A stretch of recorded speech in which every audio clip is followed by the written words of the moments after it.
Everyone, welcome to the pre-show of episode 200 of the Code X podcast. As usual, since episode 1, I am your host, Sonny Kruger. I'm joined by my co-hosts today. I'll start with the man above me, Dan Kelly. Oh, I don't belong up here. Well, there you go. The man next to me is Dan Kelly. The man above me is the Rick for the comic books himself. Woo! Under me, Uncle Gary. And joining us for the first time today, it's Chris's cousin. Chris couldn't be here, so his cousin Oliver is here. Yeah. I'm Oliver, loved uncle. I'm from the streets of South Philly. Go Eagles! Did you see the message that AJ Brown? The message that AJ Brown wrote in the Eagles locker room before he left? No, what do you write?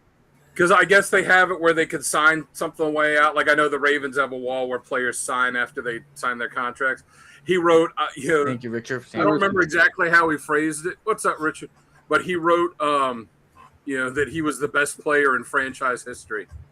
I was like, you weren't even the best player on the teams that you were on.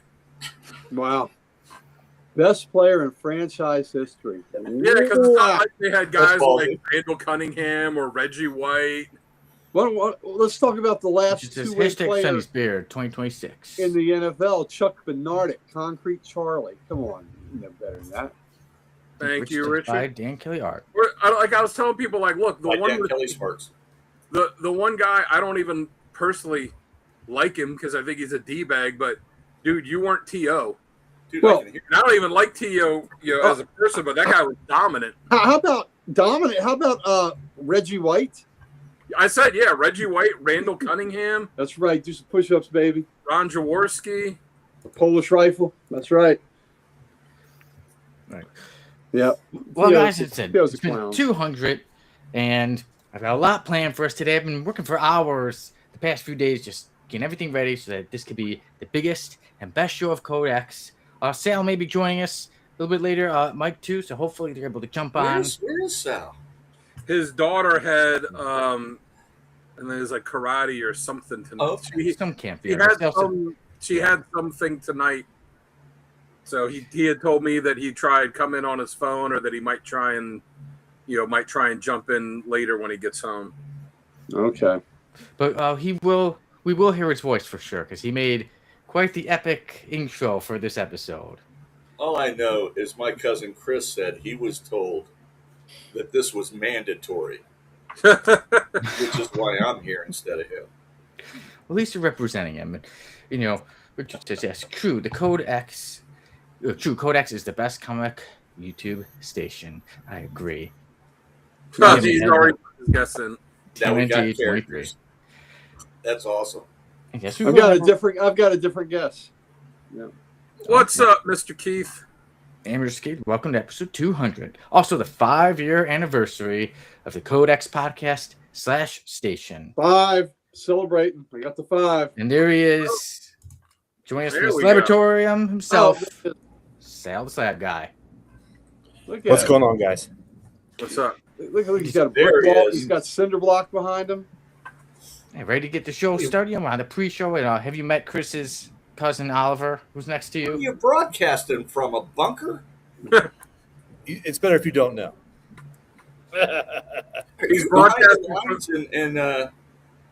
over in yeah. You know where he's broadcasting from? He's broadcasting from the Mussolini Mausoleum. Is that where he's coming from? Yeah. That's awful, dude. Yep. I thought it was a new Slabatorium. It is. The Mussolini Mausoleum is the new Slabatorium. Say that 3 times fast. He's at the Marinara Mausoleum. No, because then Delicious. No, the walls would be red. Sal got sent to prison. All the furniture is made of very soft and garlic-tasting bread. Well, the walls used to be red, but after Sal got done licking all the marinara off of them, that's what they were left with. He licked them clean. Wow. Sounds like I didn't have to come on here for this. He's like, I didn't have to come on. So before you came on, I was just saying that you made an epic intro that I'll show. So you were getting compliments before you jumped on. Well, Sal, I love you. Can't give him compliments to his face. I love you, and I don't understand why your dad is so hard on you. That's right. So it is where it's like we're nice behind your back. People talk trash behind someone's back. We talk nice behind someone's back, and then we give you trouble to your face. That's right. That's right. Trouble to my face. So what is it today? It's is it the karate thing tonight? No, hockey camp. Hockey camp. That's right. Oh, look at that on the walls. Oh wow! Oh, Sal's in there. Well, look at that. And they left you all alone in studio. there? That's a huge studio. You can have an audience. Yeah, imagine that. That'd be pretty cool if everyone joins in. That's awesome. The Olive Garden vault. They keep the secret recipes. Nice, Richard. Nice. Hey, Sal, no king shaming here. We know we've been through 200 episodes. We know, king shaming. We know plenty of things that we've gone through. Oh, or is secret recipes slang for something? Is that I'm not getting? Yeah, it's a secret recipe. It's a secret recipe. I know that Olive Garden is not. I know that Olive Garden isn't what you would exactly call authentic Italian food, but it's horrible. But when you go and get like that unlimited soup, salad, and breadsticks, like, all right, that's a decent price, and they'll just keep bringing me food until I want to stop eating. It's so greasy. It's the worst pasta. Yeah, I can't stand it. Well, that's the idea. Keep giving you breadsticks, and you don't want to eat anything else. Yeah. Reese's Beast is still an X-Man. What? It has to be the worst restaurant ever. Richard? No, I don't get the pasta there. Like I said, I get the unlimited soup, salad, and breadsticks, and I just. I hear a little bird on the wind tells me Mighty Mike Harbor is going to be here very soon. So nice, awesome. What kind of soup you getting there, Dan? I usually try. What's that? I usually try all. I think they have one that's like kale and sausage. That's it's okay. Awesome. That and I'll kind of work through. What's up, Happy New Year. Ooh, yeah. So we've gone through 5 years. What's up, man? Five. Man. It was by mistake. Don't worry, Richard. I had you covered. But that's all right. But everybody, since the beginning of the show, we've had pretty early on in the show. We've had something. I like to say, it's mail call, and that's something I had very early on. So, some comic books I got got this one. Peacemaker Presents, the Vigilante and Eagle. There you go. Still an Avenger. Good job. Good job, Richard. He changed it back. And then you guys of the show, comic character of the week inspired me to get this one. And there's that Batman Gotham Knights. It's a great cover. That is a cool ass cover, isn't it? That is awesome. I saw it. I wanted it. I got it. And I got it with a little lot. Because then there's Batman Gotham Knights. Oh, wow. Mm-hmm. What is she? That was 70. I don't know. Oh, yeah, that was 70. And then also got Batman Gotham Knights 35. That is a big scorpion there. Yeah. Yeah, it is. Ooh, nice. Mr. Keith. Awesome. Oh, yeah. That's that cover. That cover for the Spectre annual, the way it glows in the dark, where like the full body glows in the dark and it's like the skeleton, that's so badass. Yes, it is. I gotta check that out. And then it also came with Batman Gotham Knights number 36.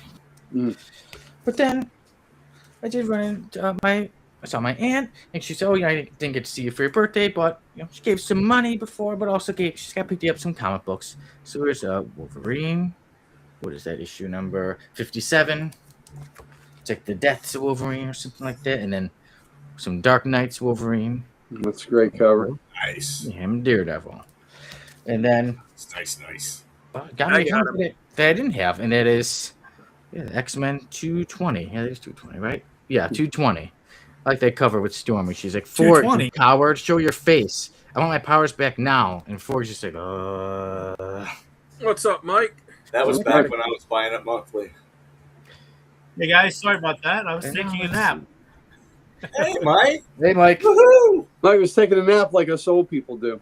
Spinebuster storytelling. I'll put you beside Gary so you can keep an eye on him. He only got up because he had to pee. Exactly. I made sure I used the bathroom plenty before jumping on the show today because I don't want to have to go during it. But if it happens, thank goodness. We wouldn't want that to happen. Again. Oh, Sonny, since you're showing a mail call, let me show one real quick. Look at all this sexy. And there's me. Oh, no. And I just lost him. I didn't know Howard Stern was on our show. Yeah, you know. There we go. I got to do something that's serious isn't working out. So this isn't a mail call, but since it did come in the mail, we're doing the giveaway this month. For it's going to last the whole month of June. So we have provided to us from the fine folks at Ghost Machine. We have the collected volume 1 of Geiger, autographed on the inside cover by Mr. Jeff Johns.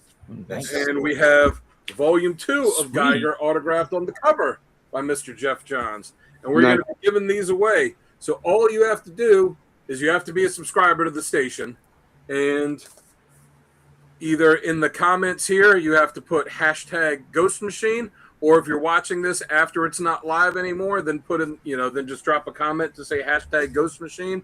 I'll keep track of everybody that goes in. And at the end of the month, we'll pick a name, and you will be the proud owners of 2 Jeff Johns autographed Geiger trades, and they are fantastic. Yeah. Nice.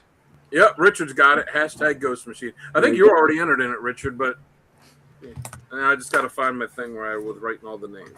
So, yeah, hashtag Ghost Machine, and you can win, these fabulous trade paperbacks.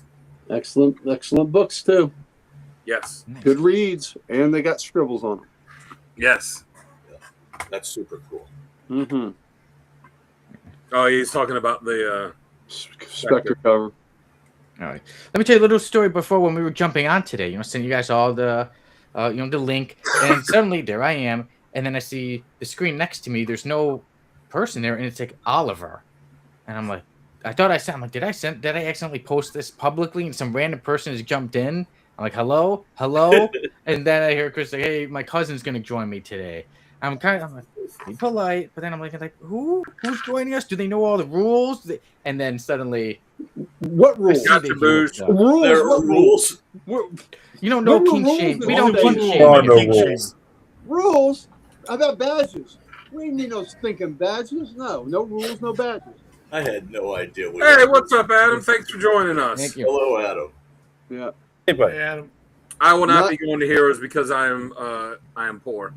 I will not, because I still have to show up for work on Monday and Tuesday. School year's not over quite yet, so yeah. Maybe next year we're hoping. Oliver, no, but some of her's good. Hmm. The last name is Love Knuckles, sir. Oliver Love Knuckle. And guys, I got a lot of stuff planned today. Obviously, it's very British. Don't make fun of it. Hey, don't worry, I'm from England. I won't make fun of it.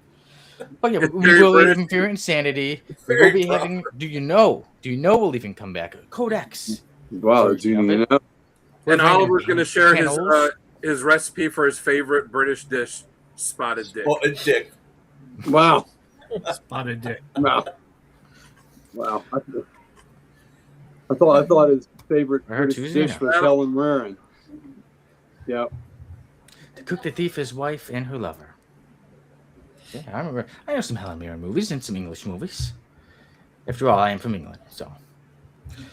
But also, too, like I said today, that I'll be having. Yeah, I'm bringing out all the F-listers today. All of them. All of them. All right. Whole bunch. We're all here. I see quite a few. I see a 6-pack of them right now. Yeah, really. You're insane. This is nothing but just awesomeness right here. Awesomeness. I agree, Oliver. So. Even though Chris isn't in here. Yeah, that's right. Well, if only Chris were here. Man. Yeah. He just brings you guys down. I'm excited to see this awesome intro Sal made.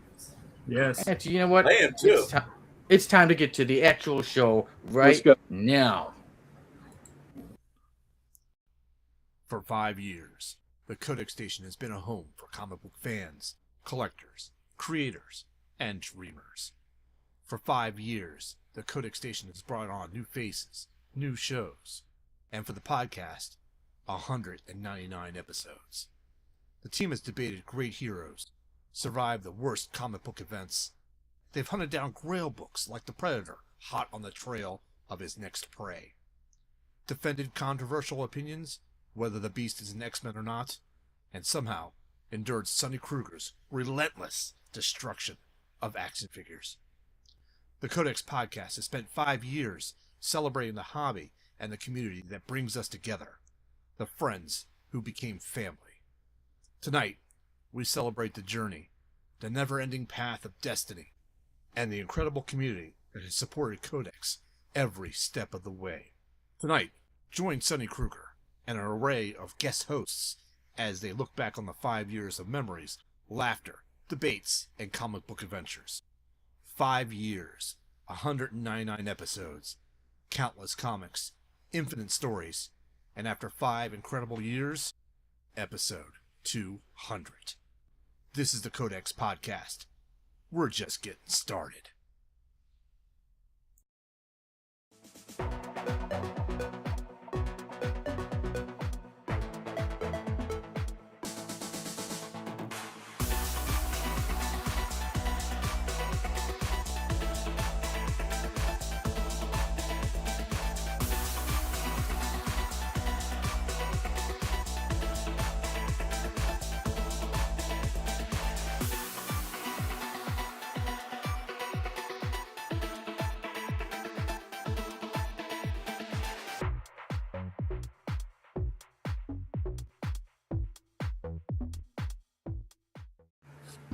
Very nice, Sal. Yay. Great job, Sal. We are on episode 200, the 5-year anniversary of the Codex Podcast / Station. That was Thanks, awesome. Richard. I had time to pee.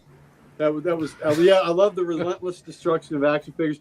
And before we go any further, we all need to do a shout out to J-Dub, Jamie Wojcik. Oh, yes. The founder of the Codex Station. And without him, we wouldn't be sitting here today. So we want to give him a great big thanks. And one day he will grace this space again. But we were thinking of you, J-Dub. Love you, brother. Yep. Well, Yes. I do have to tell the Christmas is story into. of why Jamie's not here. I did put out the invite. I did send him a message, but he wanted to come on. He says he's proud of us all, but he was having a Chipmunks marathon with his family, watching the marathon of the Chipmunks movies. And when Chipmunks the Squeakquel came on, he got so excited. He jumped up, cheer, and he didn't realize that the fan was going on medium, and it hit his finger, and his pinky finger nail is hurt, rendering him unable to come to the show. Wow. Wish you a speedy recovery, Jamie. Well, if that was One day you can come onto the show. if he was a baseball player, he'd be out 2 months for that.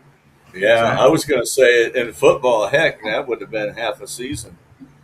Yeah, football, they would have just put it off. No. He'd gone back. In hockey, he'd have gone back in immediately. Yeah, I wouldn't have come off the ice. Yeah. If he was LeBron James, he would have fallen backward and act like he got hit by a truck. Oh yeah. And Yeah. the refs flagged Yeah. the thing. The last week, I watched a baseball game where a player slid into third and his helmet came back and hit him in the face, and he cut himself a little bit, and he left the game. That night in hockey, I watched the dude looking for his teeth, and he went right back in the game. Those hockey guys, Andy, are rough. Yeah. Yeah. Hockey players. I shouldn't just say guys, because the That's ladies. because the hockey players are goddamn psychopaths. Yeah, absolutely. Yeah, absolutely. Yeah. They don't feel pain. Don't you forget that. That's right. Don't you forget that. That's right. So everyone, sometimes you may see in the show notes I'll put last week or pre-show. The last week I've always had it on there because it's like if I miss something or I get something wrong, I will correct it. So all the way here on the show. No, this is my top hat. Let's stop that. This is my Top fancy hat. top hat. I mean, if you prefer, You I look wear like my you just crown. got done pronouncing whether we're going to have the Indian summer or not. What's the I can time? wear the crown if you prefer that. I just don't, super fan. Nice. I like the crown. you like the Yeah, crown. the crown is good. Yeah, All right. Let's get So that's awesome. the reason why I put last time is because every now and then if I get something wrong, and the other He's the week king. I got something wrong, and it was that Uncle Gary. I said your first appearance was episode 97. I was wrong by one. When I look back, your first appearance was in episode 96 of the Codex Podcast. 96. Okay. So, you son of a bitch. How How dare dare you? you? how happy you? How That's what I said dare to you? my. That's exactly what I say to myself. How dare I be wrong about Sonny, that? Sonny, do you hear that? There's a dog barking. I've got to go see a man about a dog. Okay. Hey, it happens, you know. Hey, it happens. Sometimes you hear nature calling. Uh-oh. We're losing 3. Okay. I wonder what's going on. We've lost 3 of our guys. But we still got something. In the meantime, I can tell us a little bit about what's on the schedule for today.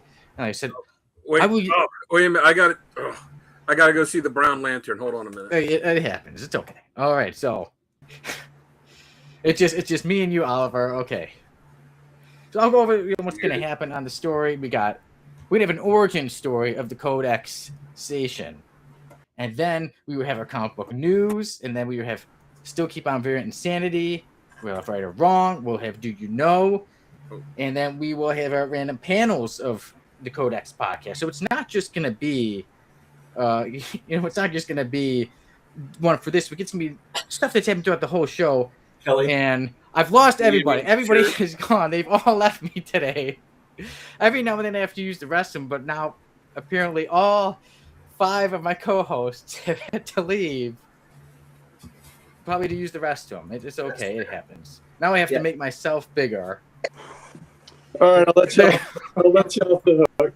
So thank you. That was refreshing. Yeah, that was great. That was a little. I was all alone. That's a little get Sonny back for the shit he does to us. And look, Oliver's avatar looks like a boob.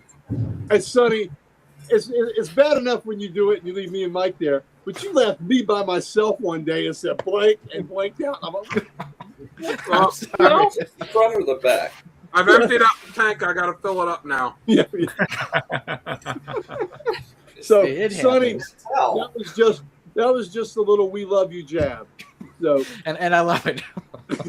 yeah, it's pretty good, wasn't it? It's backwards. I was like, wait a minute. I'm like, wait, Uncle Gary's on my side. I'm like, and Sale.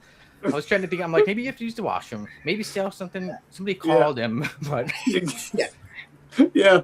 So anyway, so Sonny, we've been plotting. Hey, there he is. We've been plotting that. My cousin had to go. Well, I'm glad he was able to join us. Literally. Mainly he left at the time when everybody else was leaving me. Yeah. Chris had such a rough time in the bathroom. He lost all his hair and his shirt changed. Yeah. Hey, listen. You not want to go in there. He let one rip that just singed all the hair off of him. Well, I'm glad to have you all back. Yeah, and then I was gonna say we do have the F list, and that will be today I'm bringing every single F lister to this episode to celebrate 5 years / 200 episodes of Codex Podcast, and then the topic of the week will be 5 years of Codex. But first, is it 5 right or wrong for 5 years of Codex? There's actually one big one, but today it's a little bit different. So I want to let's see. I don't think you want the answer to that question, Adam. Listen. Of course he's not wearing pants. No. Who, me? Yeah. I'm never wearing pants. Are you insane? Never. I'm retired. I don't have to wear pants anymore. Chris likes a Lyle Lovett song that says pants is overrated. Hell, I barely wear freaking shoes ever. Underwear. Make sure that the camera doesn't fall. I have to wear underwear. I don't want to. Yeah, but you don't have to wear your wife's. Hey, no kink shaming here. Yes, no, they're very comfortable. Right. They're very I like how the silk feels against my skin. It's like I just don't feel comfortable wearing anything other than a G-string. Hey, silk. I love the floss feeling. Well, I once told. I think I said to Mike's son once. I said, "Yeah, he had a bathing suit that was like a G-string." I said, "You wore it backwards and it fit just right, didn't it?" Oh man! Damn right, Richard. That's right, Richard. Long live the Legion. Damn universe. Yes, saved the universe. Sonny Kruger reversed course really quickly on that one. Yes, he did. Yes, I was willing to learn, and I've been doing, like I said, all the research, getting out all the notes, and We made you read a Legion book, and you gave it a 10 out of 10, I believe. Yeah. That's right. I love it. Yeah. And I'm looking forward to reading more Legion. And so that episode, you may wonder, when did that happen with Matter Eater Lad? That was episode 129 of the Codex podcast. I was going to put him on, but I said, I'll be willing to hear others out. Uncle Gary convinced me he's not enough lister. Well, wasn't just me. It wasn't just me. There was an avalanche. Oh, wait, then there was a lot. There was a lot. I was the point of the spear, but there were a lot of people behind you. Pam and Mike and Chris and I don't think Kelly. Mike was part of that. I think that was one where you and Mike were on, and I was just watching the episode, and I was like, "Oh, screw this!" And I came and just jumped on just to yell at Sonny for 3 minutes, and it was like, "All right, I'm going by." It was good times, everyone. Good time. Yep. More good times now. I have a little show for everybody. This is how the Codex station started. Playing Sonny Kruger. Oh. There we go. Ooh. Shots fired. Playing Sonny Kruger will be the action figure of Luka Doncic. Playing Jamie Wojcik will be the action figure of Antoine Delson. This show. Sonny Kruger is going on his life. He's working on a series about a series. He's working on it, and then he gets a phone call. And he says, hello? And who is that? It's Jamie on the other line, and he says, hey, I got an idea for a podcast. And you're like, oh, what's it about? And Jamie tells that it's about comic books. I see that you've been reading. I see that you go online and you're part of comic book groups, and that you know a bit about comic books. And I'd like to do a podcast about comics. And Sonny says, hey, I'd be up for it. So it's your show, and I'm on there a lot. Wait a minute. Who besides me is really, really nervous for these action figures right now? They're gonna start smashing any second. I'm really afraid for them. Hypno Hustler fell earlier today, but he's okay. Smash them together. He was okay. So Hustler, what? The Hypno Hustler. I can't believe that they have all their arms and legs and fingers. They're there. So he just bought them today. They're brand new. So Sonny says, wait, so it's your show, and I'm on there a lot. James, no, it's got to be 50-50. We got to do 50-50. So Sonny says, okay, but I'm filming a series about a series. Give me a couple months left. And maybe we both decide in June would be a good time for both of us to get the show going. So, who's that ring? I've got you praying. So it's a good thing. We're making progress. It's like watching a car crash. So we agree on a show, and we come up throughout the months. We come up with ideas and Letterman couldn't script this. And Jamie said, maybe do we call it something with the color? And Sonny says, hey, maybe something with 2 characters we like. So Jamie comes back and says, how about Code X? There's a character I like named Code X. You like X-Men, so we have the Code-X. Okay, the Code X podcast. We get it going. We prepare for a couple months. And on June 9th, 2021, Sonny Kruger and Jamie Wojcik host the very first episode of the Code X podcast, which would eventually become the Code X Station, which we have 5 years later. Wow. That was a good origin story. And I can get off the action figure crisis hotline right now. That was pretty cool. That was a little traumatic for me. It had me riveted. I was on the edge of my seat. No, it was triggering. It was triggering because I thought I was going to see action figures be destroyed in real time. It's okay, but actually, the other day I took him out. I finally took Hypno Hustler out. I took him out and I took a picture of him with his guitar, and then he fell off the stack of movies, and I was like, but he fell. He fell. I didn't. No, he didn't do it, officer. He was pushed. I won't do it anymore. Yeah, he was pushed. It's in the corner. He was there were footprints behind him. Thank you, Liz. Yes, it's a story that I love to go over. And I thought this time footprints in the dust on the TV right behind him. When he got pushed off. He was pushed. It was an accident, but he's okay. Because first, as soon as he fell, I thought, oh, no way. Don't tell me that you broke falling off the stack of movies. But, okay, story went through good.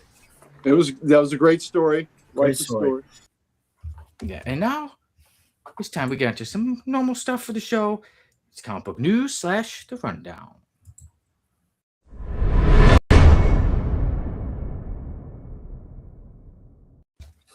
That's so cool. Yeah. Those are the only action figures he has. It's a representation of himself. Point. Chameleon is over there. Dr. Fate is over there. They're out of reach. Why didn't you use the beloved Chameleon figure? It's still in the package.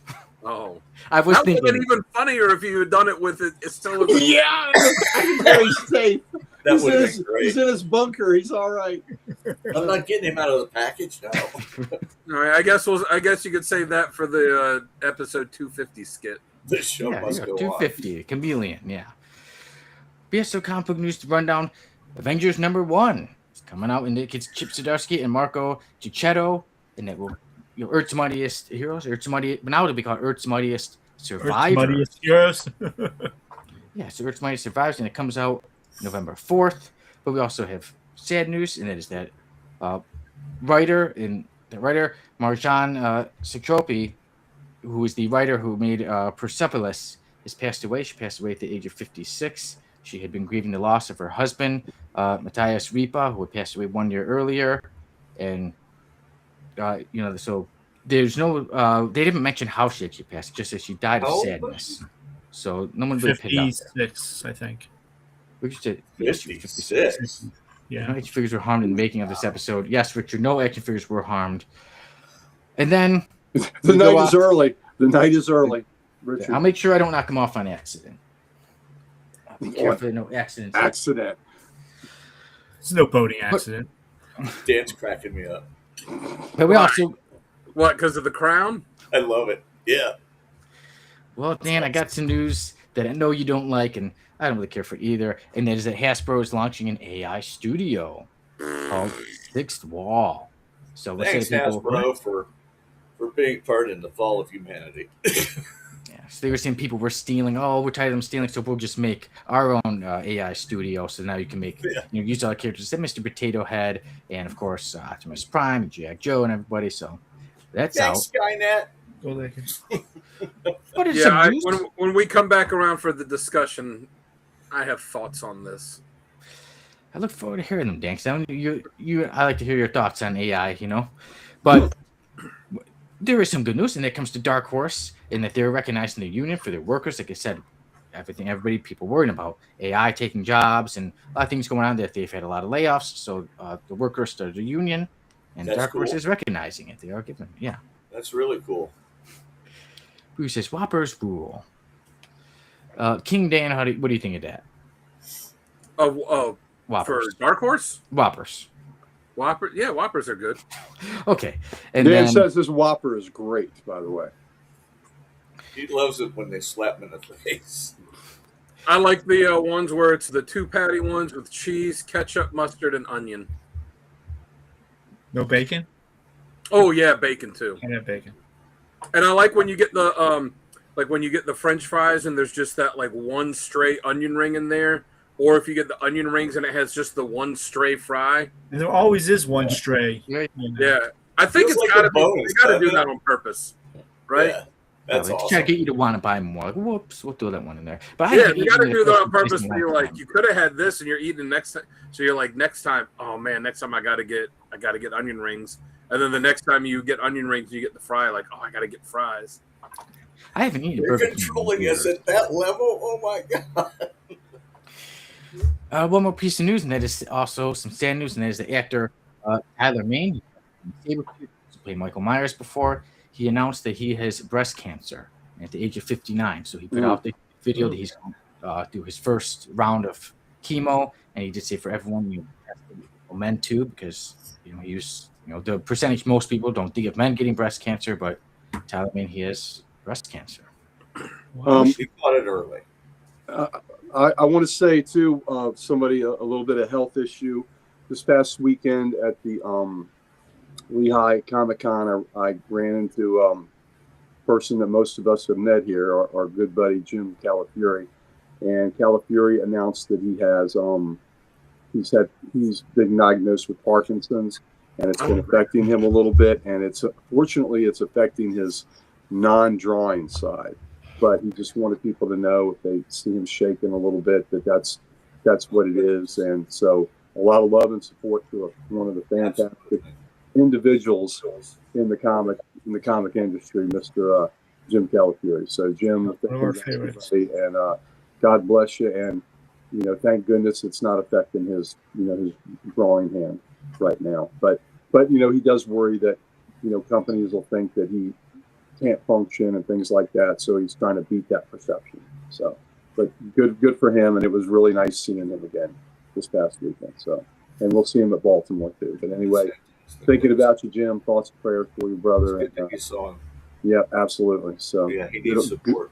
Good on you, buddy. So he's met him. He's there with his wife. So yeah. My heart goes out to my grandma. My nana was one of the closest people to me in my whole life. She would say Sonny's the chosen one. She saw it in me. She dealt with Parkinson's, and at the time, she was one of the youngest people diagnosed with it. She showed signs in her 20s, and then later in her early 30s. So I saw it years of my life. I saw it really affect my grandmother, and she had it more. It affected more of her legs. So like you were just saying that most people think of it as always the arms and hands. Sometimes it's just the legs, and it's not just shaking, because she would shake, but also she'd be in severe pain. And sometimes I would administer shots, and sometimes help her walk. So, my heart goes out to his family. Yeah. Well, and Jim looked good. Jim looked fine. He looked good. He just, he's still in early stages, but he just. That's a hard thing to deal with. Yeah, he just wanted to hip everybody up if they saw him, and they saw him. God bless him. Yeah. And also Sal, where he's at, had a bad connection, so he said he couldn't really hear what was going on, so he had to drop out for the night. But we're glad that we were able to have Sal on, at least for a bit. Yeah. At least he was in on the prank. Yeah, he was here to prank Sonny, and nothing's more important than that. Sonny, you're turning red, buddy. It was good times, just from laughing and smiling. But I know. It's because after the first one or two, you were down reading your thing, and then you look up and everybody's gone. You didn't see us dropping one at a time. You were just like, no. So they all left me. It worked perfect. I think it worked out good for the show. If everyone's entertained, then I'm good. But one more thing about Parkinson's is that sometimes people with Parkinson's tend to slur. So please don't think that someone is drunk or anything. Sometimes they get dyskinesia and their mouths move a lot and they slur. So just wanted to put that out there. That's a good point. Good point, Sonny. So let's see. Sal has a meatball stuck in his ear. It could happen. It's possible. And did you guys talk about it last week? I didn't get the whole episode last week about the new Avengers lineup that they announced. Oh, yeah, we did not. So I'm trying to think if it was in our chat, or was it about the Earth's Mightiest Survivors? Yeah. Okay, so we're going to get on that today. So, Avengers #1, and they get there. It's like Chip Starsky, Marco Cicchetto, and like you said, Dan, Earth's Mightiest Survivors. So it looks like it's more taking place after the Armageddon event. Yeah, who's the team? When we circle around. Who are the survivors? The team is Carol Danvers, Captain Marvel, Spider-Man, Daredevil, Luke Cage, and Wolverine. Wow, those are street-level heroes that survived. I guess they're like cockroaches. Not a single original one in there. That's what I was thinking. Yeah, I was a bit disappointed when I saw. As much as I like those characters, I'm I don't really think of them as, It's a shitty lineup. Yeah. It reminds me. It's a fan lineup. It reminds me of the shitty lineup when Bendis was writing the book, but somehow even worse.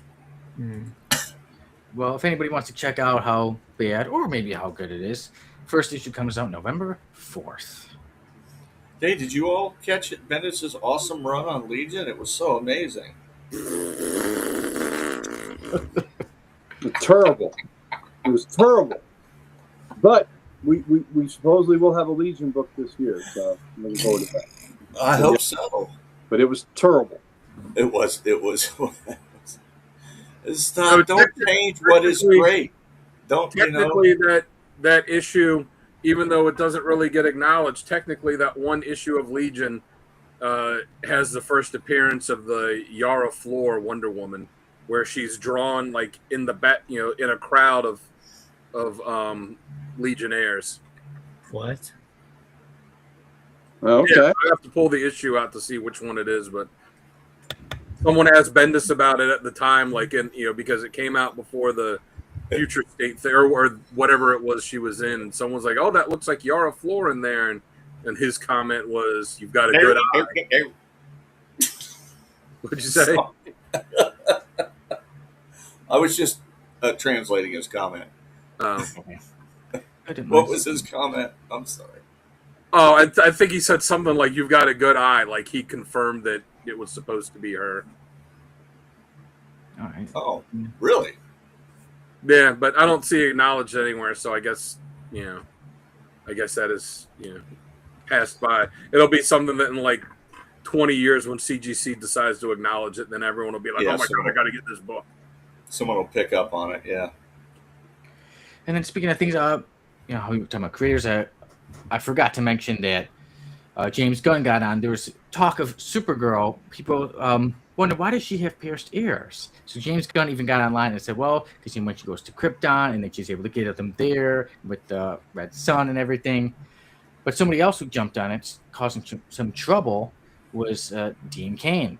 That he got on and he posted something, or he reposted something first, talking about her looks, and then talking about, like, I think she looked like I forgot where the creature was from, like a character nobody wants to be compared to. But, he got mad because she had said, like, those, she spoke back about people who were talking trash about her. So she said, like, oh, the people who usually do, they usually, like the burner accounts, or she said that they're insulting her looks. Oh, she's this and that. But yet on their profile will be like, father of 4, Christian.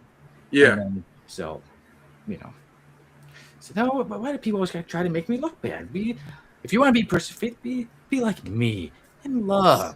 Yeah. If I see something I don't like, I just move on. Unless it's a toy, then if he loves it, he destroys it. No. Sometimes I may give a good hug. Sometimes it's a good hug, but hey. Dean Cain wields his Christianity like a weapon. Dean Cain's a douchebag. And he's irrelevant, and he's searching for relevance. Boo says Dean Cain is a blooming idiot. Yep. Yeah, he is. Dean Cain's a guy that played Superman and somehow stands for everything Superman is against. Absolutely. That is the crazy thing, yeah. Yeah, then that is very true. Usually when people play a character, they tend to like read up on them. They tend to like, really do the research. Even I remember John Bernthal said like, oh, I really read like all the Punisher comic and comic books, and I know what he stands for. But like you said, Dean Cain is the opposite of Superman. And Superman, people don't like it pointed out when we say he's an immigrant. They don't like it. He's literally an alien. Yeah, he's an alien. Really, for he real. Did not come with papers. Yeah. He's an alien and an alien. I don't remember if he did or not. It's been so long since I watched this. In the comics, he has in the comics. Superman shaved with heat vision for years, so that was nothing new to the TV show. Yeah, because he does. He does. Worst guy. Yeah. I mean, all he's got to get is a kryptonite Bic. I'm sure Batman's got one he can let him use. Yeah, there you go. He's just got one just laying around. Or get a magic razor. Yeah. Why would he have that? Yeah. Because Batman's always prepared. But what is he preparing for with such a thing? I guess to make sure Superman doesn't grow a porn stash. Speaking of stashes, I swear someone had a stash around them today.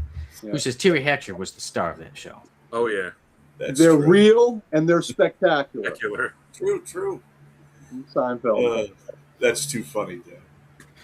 But let's move on to somebody who's a good person, who was a good person. And it sounds like Marjane Satrapi. When I didn't realize like who she was, and when I looked into her, she's Iranian and French author, and she made it Persepolis. It's a book, more of a autobiographical memoir that was also a comic book.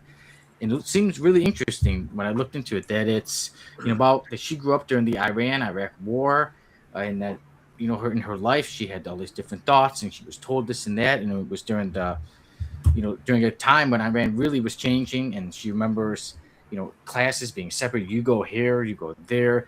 Boys and girls can't be around each other, and that that she in her life, it's a story about her life. So for me, that Persepolis, I immediately put it on my wish list, my to read list. So it sounds like a story that I really want to read, and I know it won awards. And like I said, for her to pass at the age of 56, and her husband had passed away a year before, So may they be reunited in the afterlife, and may they find happiness again. I think I saw an account that said she died of a broken heart.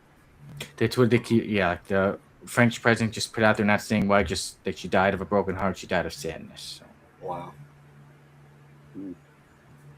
So may she rest in peace and be able to love again. And yeah, but like I said, I'm looking forward to reading that story.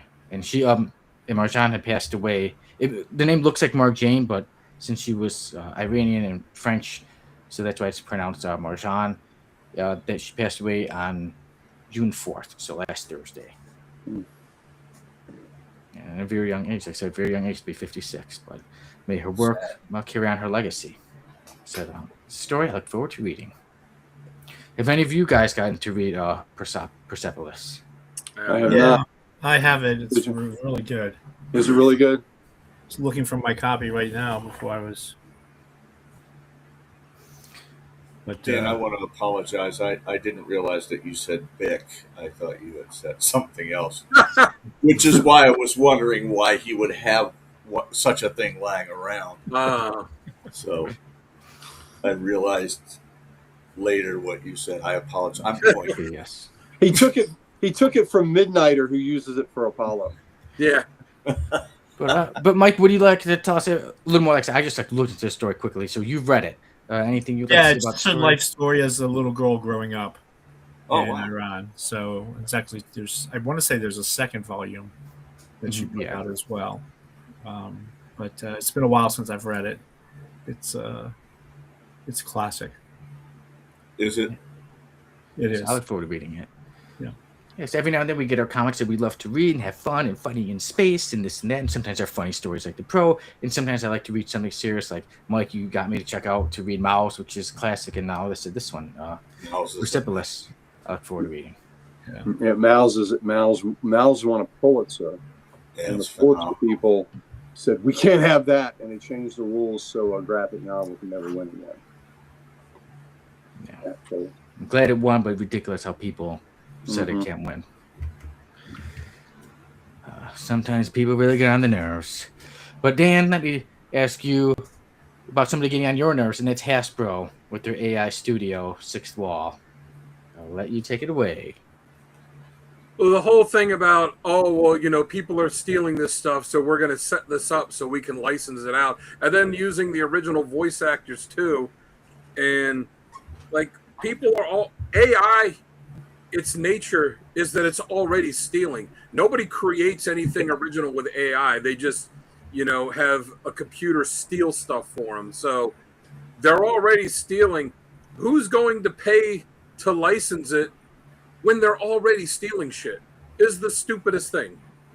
Don't contribute to the decline of art, because the AI art and art and writing and all that, that's what it is. It's the decline, it's the replacement of human creativity. I don't want a computer trying to create art.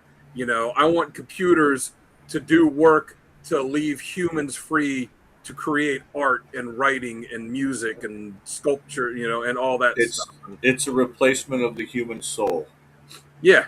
And when it a couple years ago when it started coming out, I'll admit I was curious. I used one of those free sites that gives you the picture of a guy with 5 fingers and 2 thumbs and like a forearm coming out of his head.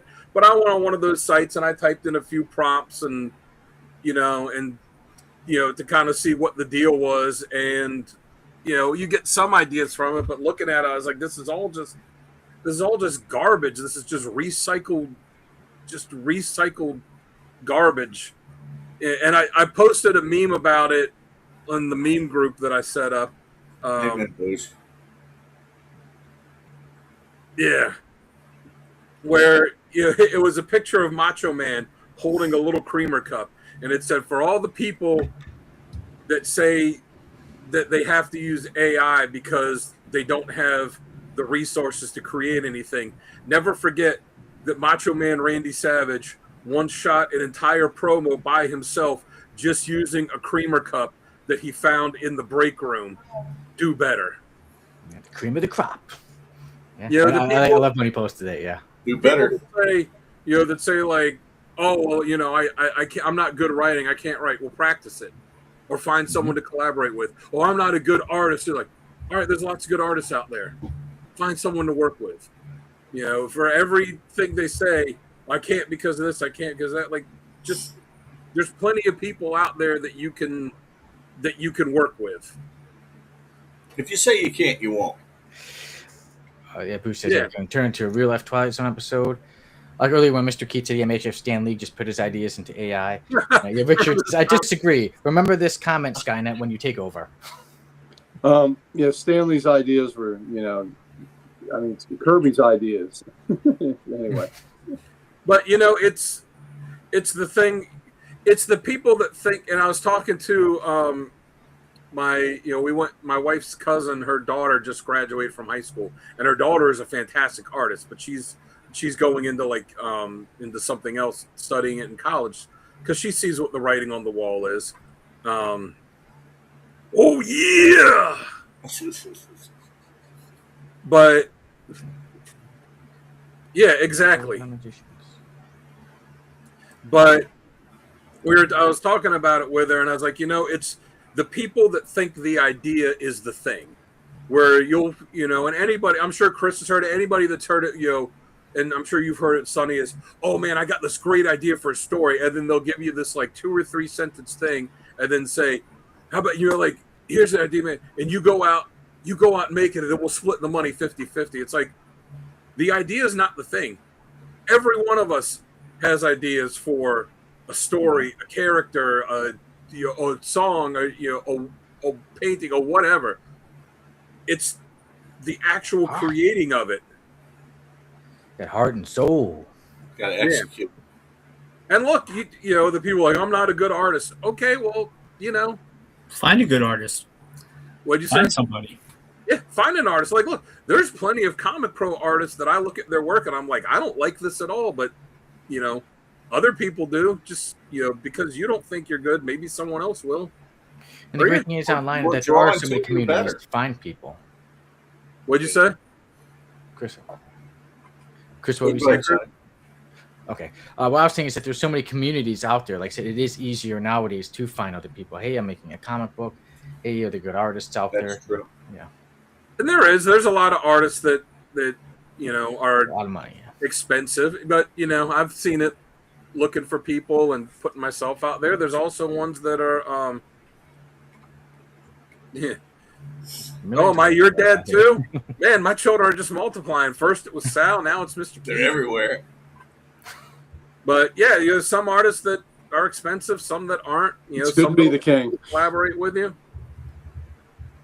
Look, I just put that thing out on my Instagram a couple weeks ago, where I drew just the kind of generic, drawing of like a guy and a woman, and I said, hey, I made this as like in fact, I got it, as like a template for just designing new characters, and I put it up on my Instagram. I'll make you bigger, but first there's me bigger, and then there you go. Yeah, so where it's just like a generic kind of guy standing there, and like a generic woman standing there, and I just posted them on my Instagram. I was like, hey, these are going to be my templates for working on creating new characters, and if anyone wants to, take them, copy them, use them to create your own. Yeah. Real quick, Dan, I was going to say, I'll make it bigger for again. If you'd like to show us how you're celebrating with the 200 behind you, the couple issues you got, the 200, since it's celebration of 200. Oh, well, I got the Captain America 200. It's right. Captain my boy. I got X-Men 200 because it's Sonny's guys. I got the reviled, but still Avengers 200. It's a terrible issue, but it's horrible. It's at least a decent cover. And then I also sitting to the side have X Factor 200. X Factor 200. Right. But as I was pulling out 200 issues to put up, I realized how few 200 issues I actually have.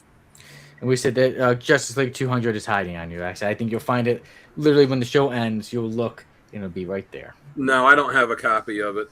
Ooh. Hey, they're making a facsimile, but then you can also get the original. But I'd rather have. I need the real one. No, Mr. Keith, you already said Dad. We already know. We already know the truth. If I had extra 5 G's, I would have a book out there. Everything Dan is saying is true. Says Look, man, just make friends with someone that's an artist. I drawn a bunch of stuff for Booge when he's, giving me told me character ideas he has, and I just sketch it out for him and send it to him. Nice. And sometimes just to even try, even if you don't think it comes out that great, sometimes it's fun just to give it a try. It is fun, going for, working towards. Even the podcast we began, there wasn't many people following, but we were having fun, and it was talking about comic books, something we love, and then getting more people, more friends, and look at us now. Have a great time. Episode 200, 5 years later, still loving doing this every Wednesday. And then, of course, there's the other shows that I love to watch that you guys do. Like, for instance, tomorrow, who's the comic character of the week, or is it the creator this week? It's Chris's character. You got the that will be the man of the hour. Our man. Our man. Oh man. Our men. Our men, actually, yes. Any of the characters. Thank you, I just draw what you described to me. But yeah, again, I don't know who said it, but it's true. If it was easy, everyone would do it. Yeah, that was a baseball. That was a league of their own. Tom Hanks. Yeah. Well, There's crying in baseball. One might say that that's insane. Mm. Oh, we're not even going to get into the. What? We're not going to get into. What were you saying, Dan? We didn't get into. I was going to say, weren't we going to get into the rest of it? Wasn't there other stuff to go over? So there was that. Oh yeah, we can go back. We can circle back to Dark Horse. Yeah, Dark Horse Comics will voluntarily recognize Dark Horse Workers United under NLRB standards are removed by an employer. Yeah, the union formed after staff cited layoffs, a wage and hiring freeze, leadership shifts, the AI concerns, and returning to the office. I was getting that from Bleeding Cool. But yeah, so it's good. Nice to see that Dark Horse is recognizing a union, giving their workers, hearing them out. I'm a big supporter of unions. Me too. I'm a member. I'm a union member and a beneficiary of being in a union. I was a union member for years. Like Billy Bragg saying, there is power in a union. There is. I retired after 30 years, and that union still represents me. Yeah. I think it's good. It's rough out there. For these comic creators, and I'd see a lot of them that I follow online now, like Mike Choi and some of them, and they're talking about and like big artists that were real popular, like Kevin McGuire, saying, look, he's leaving, not doing DC anymore because his page rates haven't changed in 20 years. 20 years is the same page rate. It's crazy. The price of everything goes up except for that. And then it makes you think, well, why am I paying $5 a book now? If why do the price of the books keep going up if you're not paying the creators anymore? Right, it's greed. Mm-hmm. Oh yeah, the price of paper is and the price of printing is only going to cause that price increase so much. So I think it's we'll see how it works out for them, but I think it's a good thing. Yeah, that's right, Mr. Keith. Yeah, unions. Wait, but anything else on the news before we? I want to say I think the new Avengers lineup sucks. I concur. I also think it's a mistake for them to announce the new lineup before the first issue of the series that's going to lead into it even comes out. Yeah, because I'm like, okay, well, now I know who's going to survive. Yeah, why do I have to? Yeah, thanks for the spoiler, Marvel. There's already it's like these are the survivors. Okay, so you're already spoiling that there's some catastrophe they have to survive. No matter what happens in the book, that these 5 characters are going to come out unscathed. Yeah. You're going to wonder about everyone else. And let's face it, it's 5 characters, 4 of whom should never have been Avengers. All right, Carol. Yeah, Carol's an old school Avenger, belongs to be there. Luke Cage shouldn't be a full-time Avenger. Wolverine should never be an Avenger in any sense, a reserve, a main member at all. Agreed. They never should have made him an Avenger. Yeah. Daredevil, but he had to be in every book. So Daredevil is a street-level character that works best by himself or teaming up with 1 or 2 characters. He's not an Avenger. And Spider-Man, yeah, it's cool to have him as a reserve member, but he should not be a main team member of the Avengers. That they're. I agree. Not every character in Marvel has to be an Avenger. Not every character in DC has to be part of the Justice League. Who's your favorite lineup of the Avengers? Yeah, if you had to say do a 7-member team, who would you do? I think the lineup that's probably closest to what I would pick would be the one when Busick and Perez relaunched the book, where it was Cat, Thor, Iron Man, Hawkeye, Vision, Scarlet Witch, Wonder Man. You had Justice and Firestar as reservists. Who else am I missing? Triathlon. Yeah, but he came a little bit after that. I'm talking about like when they first announced it. I mean, there's so many. Like, I always like seeing Black Knight in there. I love seeing Hercules in there. There's so many, but like the closest to my ideal lineup would be that Busick Perez relaunch. Oh, absolutely. And you've got to have, in my opinion, the trio, the Holy Trinity. You've got to have Cap, Iron Man, and Thor. Yeah. I say you have to have at least one of them. And Black Panther. Yeah. And to mention that none of them are on this new team. Like all those great Avengers, and to not have one. Yeah. A shame. Yeah.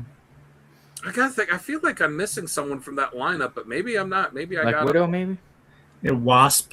Wasp was. I don't know. It's. I don't know. I don't think Wasp was part of that lineup, but I always like seeing her and Pym. I always said they did Hank Pym dirty. They did. They did.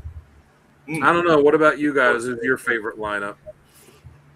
That's about it. That works for me. Yeah, works for me too. I think it. In my opinion, like I said, Cap, Thor. Except Beast. Beast has got to be in it. I'd like to have Jocasta in there. I was not here to defend. The Beast. Beast is a defender. Sorry. Beast is in there. Let Beast have a horrible time in the Avenger, or let him have a horrible time with the X-Men. The Beast is an X-Factorian. I think that new character, David Colton, I think they kind of teased that he's going to be on the team too. But, at the end of that Wolverine book, spoilers, earmuffs, if you haven't read the last issue of that Wolverine miniseries leading into this, like there's something that happens where he gets other superpowers and you see him flying like at the end of the book. So wait, Wolverine fly or somebody else? No, that new character, David Colton. The new guy. Okay. I was thinking, Wolverine flying? What the heck? I mean, look, I like all the characters that are on the team. I just don't like them on the Avengers. Yeah, I'm with you there. Yeah. But let's have some insanity. Where you're coming from. Yeah, I think insanity. Insanity time.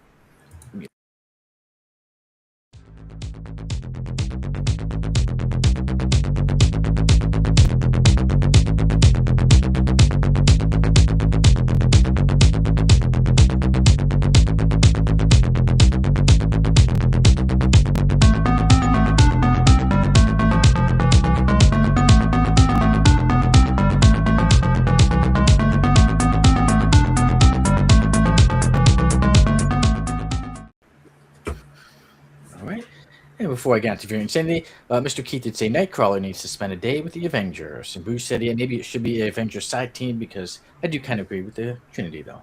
With the Trinity. I don't know. They need to stop putting X-Men on the Avengers. Beast was cool. Yeah, after that, Beast is the last one they should have done because he was at home with the Avengers. That's right, and at that point, the Avengers weren't even a comic that existed. Yeah. When Beast had just become blue and furry, so he wasn't being used. The X-Men kind of floundering. The X-Men weren't even, at that point they weren't. They hadn't been resurrected yet. Yeah, they were doing reprints at that time, weren't they? Yep, they were. Like I said, not everybody has to be a. For call the Defenders. In the meantime, take a guess what comic book. Think about what comic book had the most variants to speak as we chat. I'd say Catwoman. Absolutely. Oh yeah, I was gonna say the Avengers Armageddon, but yeah, I forgot. Absolute Catwoman. Catwoman. I'm gonna go with that. Mike says Mask. How about you, Chris? What does your cut? Random, independent garbage. Working overtime, fighting crime. I don't know what came out this week. Mask, Yeah. the Absolute Catwoman, the first issue of the Avengers or the Armageddon crossover. Shit, what else came out this week? I'm going to say the first issue of the Armageddon crossover. 23 covers. Action Comics, Daredevil, Aquaman, Fall of the House of Slaughter, Green Lantern Corps, Space Ghost, Transformers. At least that's could be Space Ghost. And earlier in the comments, Richard did say his usual TMNT23. So everybody feel free, come on, put it in there, put them in the chat. What comic book you thought has most variants this week? And in the meantime, real quick, I will say that the first episode of the Codex podcast to have variant insanity was episode 114. Awesome. The comic book that had the most variants that week was Thundercats number 5, and it had 26 variants. Well, when Sale did it, he just casually said, days of small variant runs. Oh, well, it's not my toys. My toys are okay. I swear they did not break. 9 covers for 9 lives. 9 covers for 9 lives. Boosh says Space Ghost. Yeah, I'm gonna go with Gary. I'm gonna say Absolute Catwoman because didn't the Green Arrow one have a ton of? Well, and there was a Batman one a few months earlier. That's right. Yeah. Excuse the pun, an absolute insane amount. It was. No, I know that. I think that Avengers Armageddon will sell a ton of copies because it has an exclusive Magic the Gathering card bagged with all of the books. So you're gonna get like all the Magic players are gonna be buying it just for the card. Yep, it's kind of smart. My buddy plays Magic, and he's got me buying a copy for him so that he can get the card. Oh, there you go. All right, so I'll bring us down to the countdown of the 10, the 9, the 8, the 7, the 6, the 5, the 4, the 3, the 2, the 1. The comic book this week that had the most variants was Absolute Catwoman number 1. Excuse me. And you could take a guess as to how many variants it had. And in the meantime, when you think about that, Sal always provides this information, so thank you, Sal. A little bit of info about Absolute Catwoman number 1. The writer was Scott Snyder and Shea Grayson. The interior artist was Bengal Amari. And the cover artist was, let's see, it's the good cover in there, was Bengal Amari as well. Yeah. There was the Hypno Hustler trying to, let's see, there was the Hypno Hustler trying to break free while the K-Man was distracted. So, he did not get free. He's still here. These are 8 variants, 2 issues, and 12 exclusive variants. Tomorrow's for Absolute Catwoman. All right, well, that's Catwoman's Liz's favorite character. So if she says there's 22 covers, I'm going to go with Liz and say 32. Yeah, and Liz got a special treat from Jim Balin, who I saw this weekend, and I told him, I said, could you please sign this super fan of yours named Liz? He goes, why isn't she here? I said, well, he goes, get her on FaceTime. I need to ask her why she's not here. That's awesome. Okay.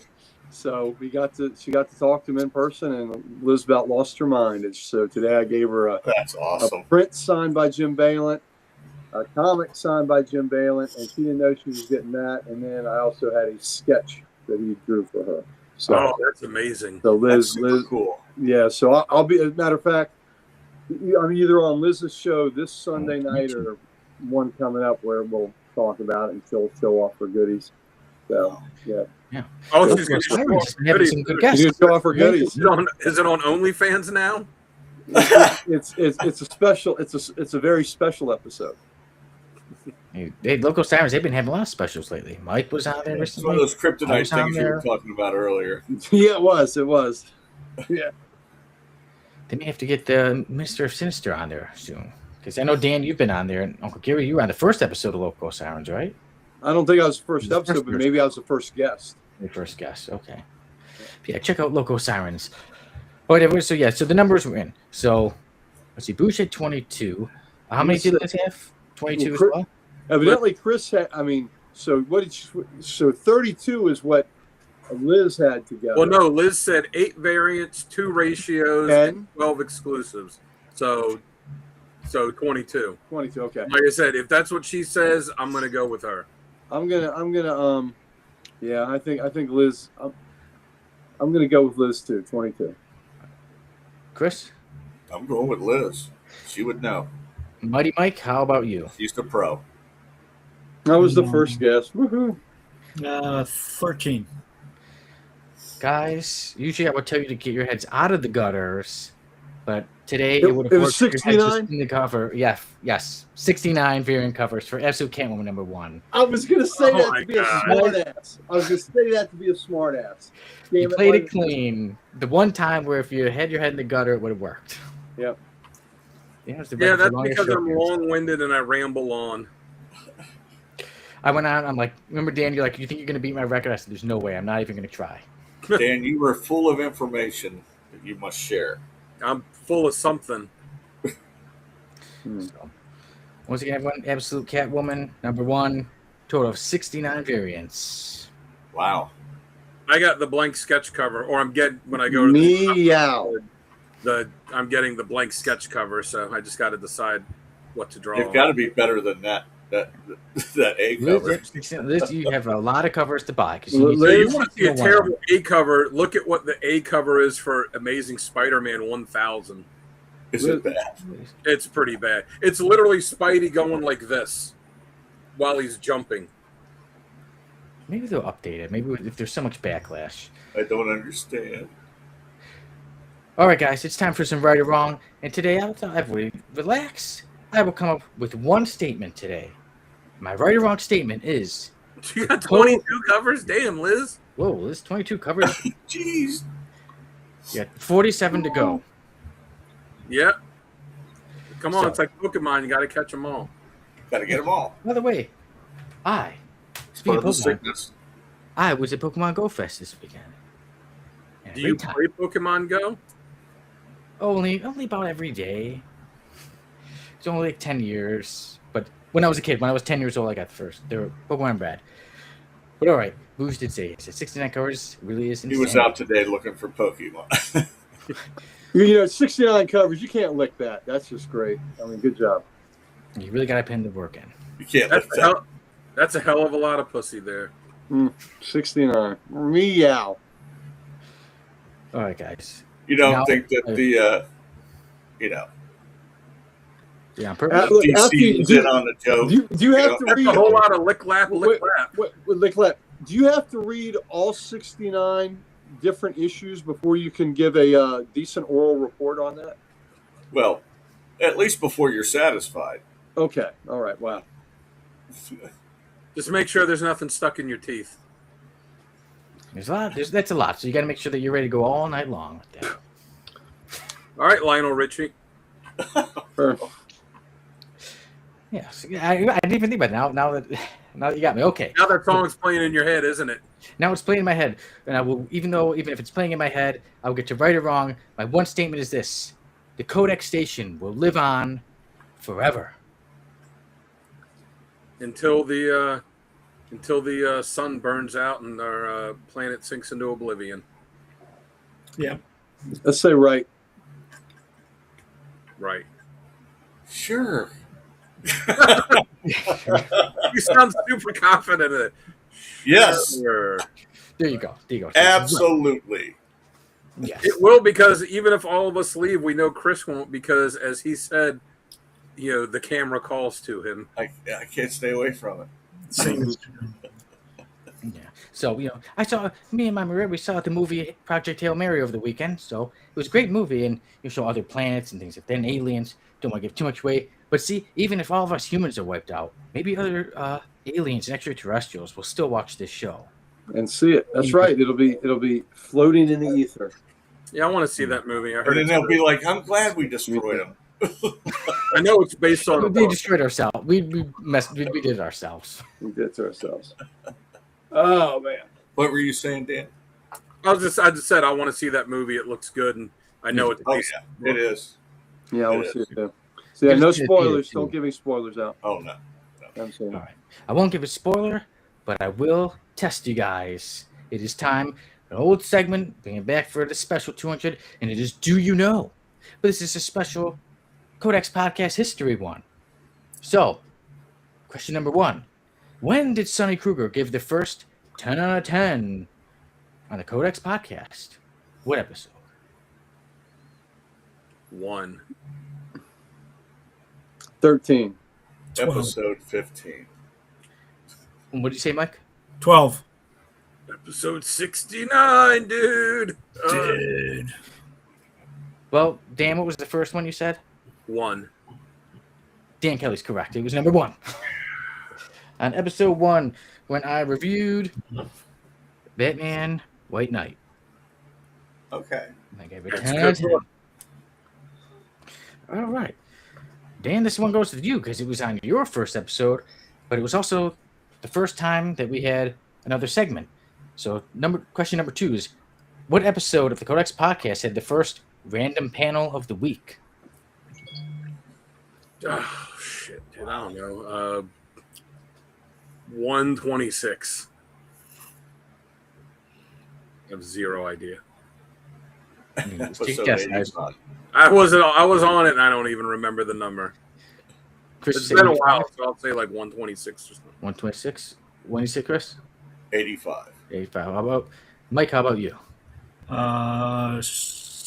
We'll go show 21. Over here. 48. Chris was I the thought you guys closest were way without off. going.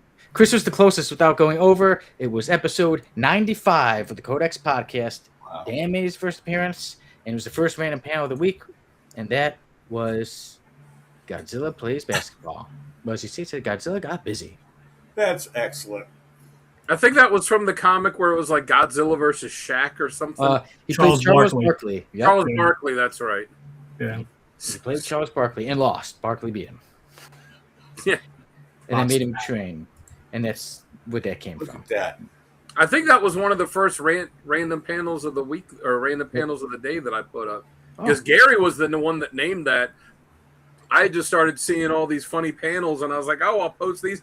And I actually intentionally tried to spread them out. I was like, "Oh, I just posted one yesterday, so I gotta wait like another day or two to put this one up."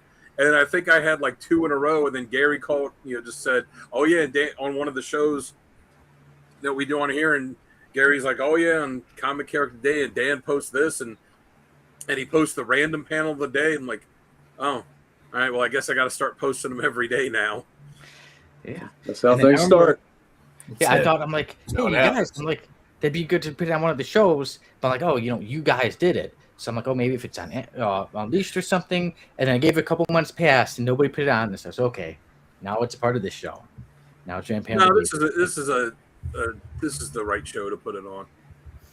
I'm glad to have it. Now it's part of every week that has to be on there. I can say that on the Comic Character of the Day page, I have the random panel of the day posted every day for the next month. I think I have it posted up until July 6th because you could post stuff, in advance. You could schedule it. So I have the character of the that's it. I have the character of the day posted for every day this month, Stormwatch month. You're gonna get some obscure ass characters because it was hard finding a full month's worth of Stormwatch characters. And I started doing the random cover of the day. I got the random panel of the day going already pre-done for the rest of the month. Good stuff. It's every day. So check that out. We have it every week, but Comic Character of the Day page is every single day. All right. The third question was, all right, who is the one character to make it out of the F list? Matter Eater Lad. So for that one, maybe I should word it better. Who was on the list? Okay, and later taken off the list. Okay. Shamrock. Super Pro. Ma Huckle. Heavy You think flow. Chris was Knuckle? Moose Knuckle. Moose Knuckle. Okay. You Love said flow. One of you is correct. And that is the man with the crown on his head, Dan Kelly. It was Shamrock. I always say, I'm like, Dan, it was you and I who did that episode. I'm like, Dan, you should get this right. Because Shamrock was awesome. Shamrock, Molly Fitzgerald was put on. It was around St. Patrick's Day, so I was trying to look for somebody themed. And then quite a bit. Dan's like, she needs to be taken off. So one She day was we in visited. Contest of Champions, wasn't she? Yes.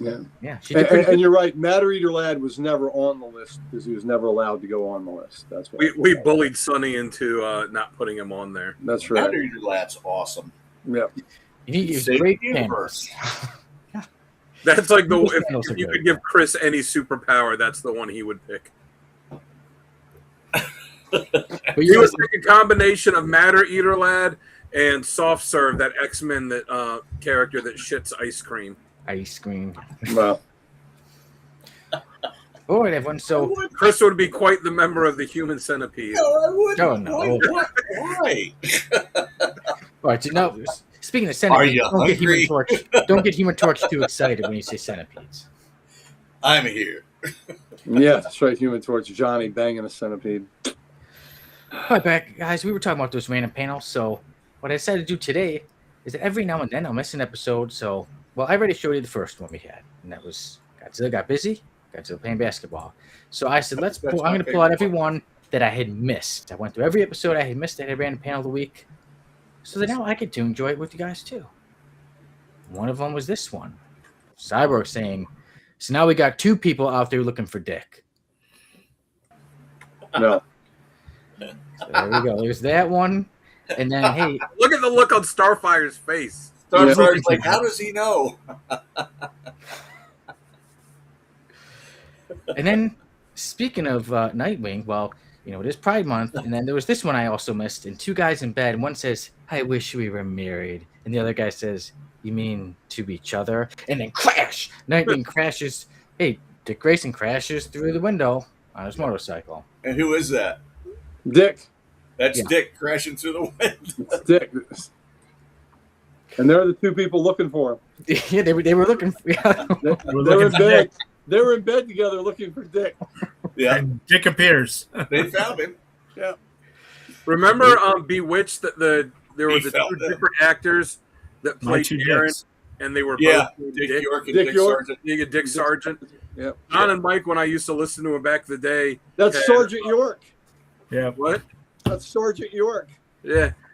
Don and Mike back in the day used to play the theme to, the theme song to it was just music, and Don had like written his own lyrics to it called "My Two Dicks." Remember that? Well, I'm sure there's 3 right there. Where there's I've been waiting for. Yeah.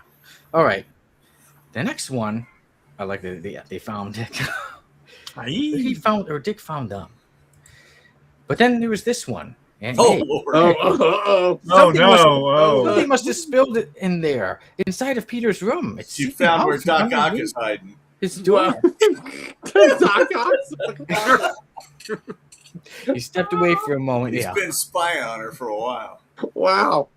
If you'll bring me a mop out, oh dear! As soon as I touched it, what happened? It got all sticky. Well, that mop's not going to help. This looks like that could go on top of some wheat cakes. It took a while to dissolve, and she was there for a bit. Poor woman. His name's not Peter Parker for nothing. That's right. It would be better if they had drawn her to look like Marissa Tomei. No, it's better This this is back way. when his aunt was 100 years old. Oh, Aunt May. Hey, It's better this way because it's wrong. Aunt May is like Benjamin Button. We're just look at her hair. It's horrible. Yeah. And then, speaking of horrible, Batman comes in. Robin moments later, Batman says, "Robin stinks. Ooh, my knees are still wobbly." Wow. No wonder Dr. Frederick Ortham was all over Batman. Yeah. And there was a lot of innuendo in Batman back in the day. Oh, yeah. Very, very much the ambiguously gay duo from SNL. There really was. But we've seen enough of, guy on guy. No kink shaming, but now it's time to see some ladies. So, boom, look at this. His cat, black cat crashes through the window, and this boy says, "Yes, thank you, God." Yep. If I thank God every day, but I think even if let's say someone isn't, if this happens to you, I think many would be saying the same thing as this boy would be saying, "Thank you, God." Yeah. Look at him; he's a nerd too. Look at all the stuff he's got in the background. Mm-hmm. I thought it was pretty cool stuff. I see the Punisher back there, Doctor Doom's head. I see Captain America. Well, that Doom head's wicked. Yeah, but hey, he's got a better sight right in front of him. Another one I missed was around Christmas. So that's where there you go. Why? You guys, Superman massaging, Santa. I feel like I'm going to a meat grinder. Great, that shows we're making progress. This was That's my stripper name. This is grinder. This is the You precursor feel like to making progress? That's a weird stripper name. this is meat grinder. This is the precursor to the pillow biter cover. Yeah. Oh, is it? Yeah. Superman's got here's a few of those. That kid's right inside, right in that window. And then the last, then there was only one more that I missed, and it was this one. Powerful enough to repel the attackers. It's a little alien. I don't know. Is that I don't think that's impossible, man. What's he using? That alien race has their ass in the front. Yeah. I thought he was using what Cyborg was, or those two guys were looking for. Yeah.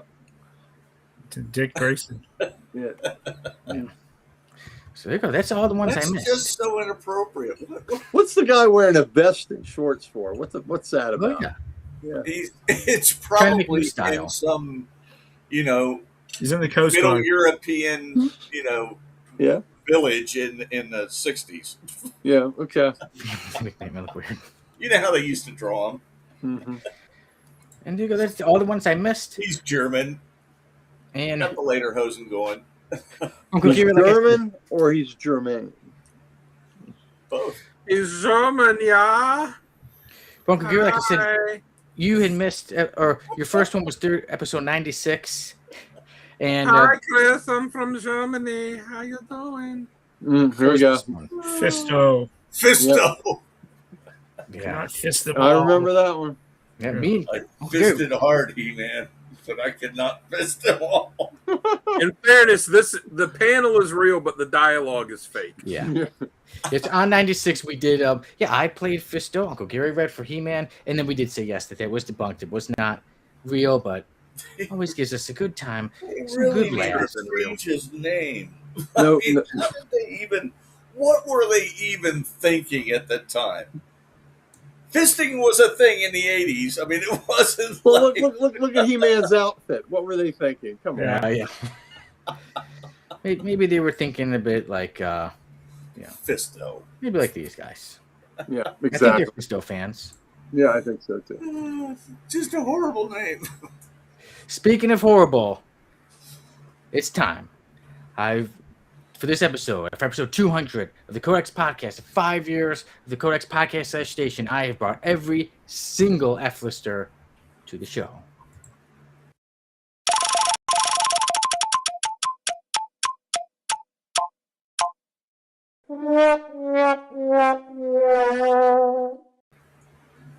On episode 61 of the Codex Podcast, I'll come on every week for the F list. Just the F list if you need. It was from the top. You see Prophet, Jonathan Taylor Prophet, and Prophet was a big time character for a while there too, for a little bit. Even Jim Lee couldn't save him. Even his nipple piercing couldn't save him. He joined the F list. I'm surprised he's on the F list. Well, you look at that nipple piercing. He couldn't get him out of it. Next week, next to him is NFL Super Pro Philip Grayfield. Below Prophet is the Eraser, Leonard Lenny Fiasco, and next to him is the Hypno Hustler, Antoine Delzone. Below the Eraser is Gamecock, and next to him is Pink Pearl, Pearl Gross. Then we got on to Ten-Eyed Man, and next to him was the Brown Bomber. And then under both of them, I had to get two pictures for them to show all the characters, was Youngblood. Do you think Ten-Eyed Man ever goes for a walk in the woods? Yeah, I don't know how good that'd be. What episode was it when you guys reviewed Youngblood #1? It might have been that one. I'll have to go back in the notes. But under Youngblood is Egg Foo. Next to Egg Foo is Ace Spencer. Then Who? his name was Ace Spencer. He was like a Prince wannabe. Prince/Michael Jackson wannabe. All right, and then we get Man Mountain Marco. Next to him is Ice Cream. The guy, like I said, that's out ice cream. Under Man Mountain Marco is the clock, and next to the clock is Turner D Century. Under the clock. Wait. Let's back up a little. Is that Montana from the Enforcers? No, that's Man Mountain Marco. Man Mountain Marco. Oh, Man Mountain Marco. I'm sorry, my apologies. Yeah. And why is Turner D Century on the list? Well, you can kind of. Because it's a bad pun. You can kind of see what he's doing. And under the clock is Armless Tiger Man, Gustav Hertz. Next to him, the huge thing throwing up is Grofon the Regurger.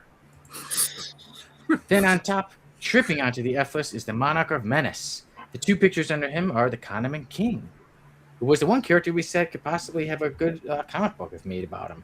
But under the Kahneman King is Snowflame, the guy who got his powers from cocaine. That character was funny the little bit that he appeared on the Harley Quinn cartoon. Snowflame? Oh. Snowflame. Yeah, he can kind of fit in there. The next one is Fat Man. Now, he's a character I said he could possibly make it out of the F list. So, okay, we'll see about that. Next Fat Man is the Dominators. Boring alien team that I do not like. And there she is. The queen herself. Heavy flow. No. Her picture had to be bigger. We had to see more flow. Wow. Under Heavy Flow is Ringmaster. Next to Ringmaster they reportedly say it tastes of blister mint. Bruce says, Man Mountain Marco probably could be a decent mob muscle with a good writer. Yeah, he could be, but he's also a necrophiliac, as I recall. Don't forget what Moon Knight did to him. I don't think anyone's going to be looking to hire him anytime soon. Yeah. So if anyone wants to know more about Man Mountain Marco, I kind of remember you talking about what Moon Knight did to him, and it was episode 77. So, next to Ringmaster was Fluff. His power was something like his belly button smells. Yeah.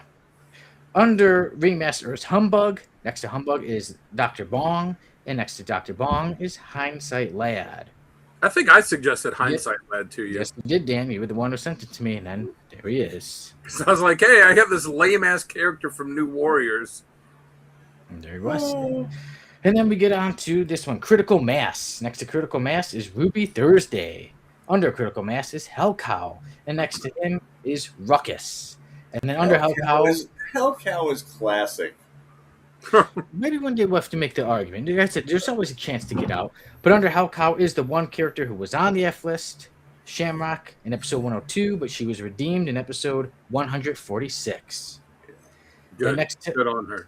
Next to Shamrock is Number One Fan. That was so stupid. Wasn't Ruby Thursday on the Headman? I think so. Yeah. Wasn't that like her weird supervillain group? She could do a lot of stuff. Yeah, I have to check. But yeah, so Ruby Thursday's episode was 98, where I gave all the details. So here we go. On top is the original Madam Web. Next to Madam Web is Dung. If you don't remember, he was the guy who let out feces. It was made of almost all feces. Under the original Madam Web is the original Justice League live-action movie. It belongs here. Every one of those characters belongs. My favorite was, I like to just call her Becky. I forget what her name was in the character, but she just looks like a regular woman amongst the Justice League for some reason. Well, because at the end of it, because it's her like getting powers, and then at the end of it, she gets a costume and joins the team, and she's Ice. Yeah, she's Ice. Because that's what we want from a Justice League movie. We want the Ice to be the lead. Yeah, we want a fat Martian Manhunter who doesn't even fight. Yeah. He was quite huge, wasn't he? Oh yeah. So that's why they're on the F list. Next to them, the reason that his people are all gone is because he ate Mars. Yeah, that makes sense. Next to them is on Mars. Warhammer. I said he's a cheap-looking Thor wannabe, but he's not tough. He doesn't have the accent Thor has, and he's a nasty racist. Let's see. Moon Knight beats up everybody. Under the Hellcow was cool. Hey, most of the F-listers, they gained some points with me for being on the list. But under the Justice League is Chipmunk Hunk. And if he doesn't steal your ladies, maybe it would be the guy next to him that's Da Bomb. You can't see him. That one was so stupid. Yeah, DeBow, just so people know, he liked Power Girl. Can't blame him there. But he also had Power Girl tighty whities. Way to impress the lady. Now we get on to Phone Ringer. And then next to Phone Ringer is Typeface. Next to him is Caped Cod. I know that's I remember Caped Cod and then Crazy Blue Rocket. I remember. I was like, I got you on these. Yes, you bought them. Yeah. So under Phone Ringer is Black Rock. Next to him was, like I said, Crazy Blue Rocket. And then next to Blue Rocket is Combo Man. I remember Combo Man. I remember those ads. Yeah, someone actually made an action figure of him. Like I said, you can see all those pictures. That was episode 117. They hit Combo Man. So now we get into the Peeper. Next to Peeper is Bobby Tisdale. And under Peeper is Oddball throwing one of his balls. Next to Oddball is Adhesive, the Adhesive Man. And under Oddball is the Wicked Wall, Joshua Waldmeyer, sometimes called Brick Brain. Next to him, let's see, did you say that character's name was the Chipmunk Hunk? Yes, that character's name was the Chipmunk Hunk. That one who was, where was he? Yeah, the guy at the bottom there was named the Chipmunk Hunk. But back to this, next to the Wicked Wall is the Happy Campers. And the overweight guy, his name was the Girth. The fast guy was the Streak. The Asian man's name was the Calculator. And then the guy who threw money was called the Almighty Dollar. Now this one, there's the Sportsmaster. Didn't they fight Super Pro? Yeah, they were Super Pro enemies. Yeah, that's what I thought. So this one, Sportsmaster first. Uncle Gary, you even jumped on the episode. So our deal was that all the other Sportsmasters got to go, not be on the list. But I got this one. There was one. You got that one. That's right. Yeah. The other Sportsmasters did not deserve it, but that clown gets it. Yeah. Yeah. He hung out with the Condiment King and Miss Army Knife. But next to Sportsmaster, watch your foreskin, everybody, because it was Foreskin Man, and he protected people. So you saved the DC Sportsmaster? I did. Awesome. Yeah. Thank you, sir. Yeah, Crusher's a good character. Yep. All right, but so under Sportsmaster and Foreskin Man is the Headhunters. Foreskin Man. Yeah, Foreskin Man was our special 125th episode. What? Yeah, he protected people from getting circumcisions, and then we take the babies from people and just give them to random families. Like, here you go. Where was he on August 27th, 1968? Damn. Maybe that's the day he was born. That's very specific, Chris. They cut a little too much. Well, now we get on. They owe me some back. They owe you 5 inches. 5 inches and $5. I was gonna say they owe you more than $5. Maybe off. Only Foreskin Man could have saved you. But here we go. We go on to Cesspool. Next to Cesspool, I'm going to try to say this name right. Captain Daredevenom, Marvel, Spider-Fist, Strange, Gwen, Punish, Wolverine, Thor, Cyclops, Squirrel R. That was the one next to Cesspool. Under Cesspool. Awful. The under Cesspool was Toon La, Not of This Earth. Oh, yeah, right before Toon La was when I attempted to pit on Matter Eater Lad, but I was convinced he's not an F-lister. And I'm glad I didn't put him on the list. Hey, guys, I got to run. I'm sorry. Mike, thank you for joining us. Yep. Thanks, Mike. Us, man. Thanks, Mike. It's good seeing you. I hope to see you this weekend. Yep, definitely. I'll talk to you guys later. God bless all. See you, bud. Have a great night. Yep. See you Saturday, man. See you Saturday, brother. So there we go. Under Toon La. Next to Toon La is Televillain, Ruben Tube. Under Toon La is Miss Army Knife. And next to her is the Plug Uglies, Flame and Emo Foam. That's Miss Army Knife. That's just awful. Yeah, she was literally a Swiss Army Knife. That's just the worst thing I've ever seen in my life. You can check her out. Hold on to those there, brother. Final Crisis Aftermath Run has Miss Army Knife in there along with the Condiment King. That's just awesome. And the Condiment King is the king. I mean, Condiment King is clear. Like, there's no way he was created to be a serious character. No, he's a joke. That's why I like him. Yeah. Same here. I like his rivalry with Kite Man on the Harley Quinn cartoon. So I haven't seen it. Is it awesome? To this one, it's so funny. At the top is the Hoopster. For that episode, I joked with Uncle Gary and pretended it was going to be Cosmic Boy, but it was not. It was Hoopster who was caught. He got his foot caught, and there his Hoopster is behind him. Next to him is Angleman, Angelo Ben. I have a bunch of appearances of Angleman. Mm-hmm. Under Hoopster, this is another one Dan you brought to the show, and that was Razor Fist. How does he wipe his ass? He's got two very carefully. Very carefully. And what's even he worse, wipes it once. He doesn't have hemorrhoids. He wipes it once. What's even worse is there's so many great characters that have not gotten live action adaptations, but this scrub has been, has a live action version because he was in the Shang-Chi movie. Yeah. Well, next to him is a guy I don't think is going to be in a movie, and that's Blowhard from Earth 57780. And it says, be in the Doiby Dickles movie. It says, "Come on, man, blow hard." And then he comes in and says, "Did someone call me?" What? Yeah. It's like Mr. Whipple, but it's the blowhard guy. Under Razor Fist is. You know what he looks like, man? He looks like he looks like John Aston. Gomez.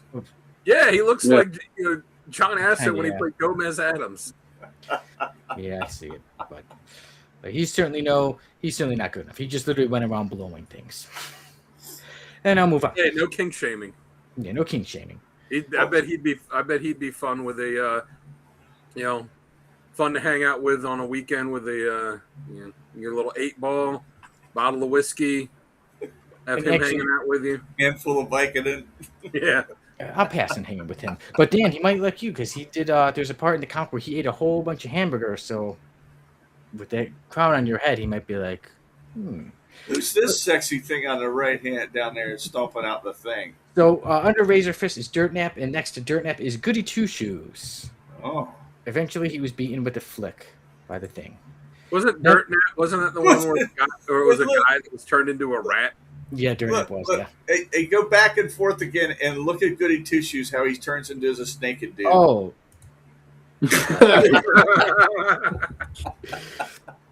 Yeah, good catch. Good catch there. Yeah.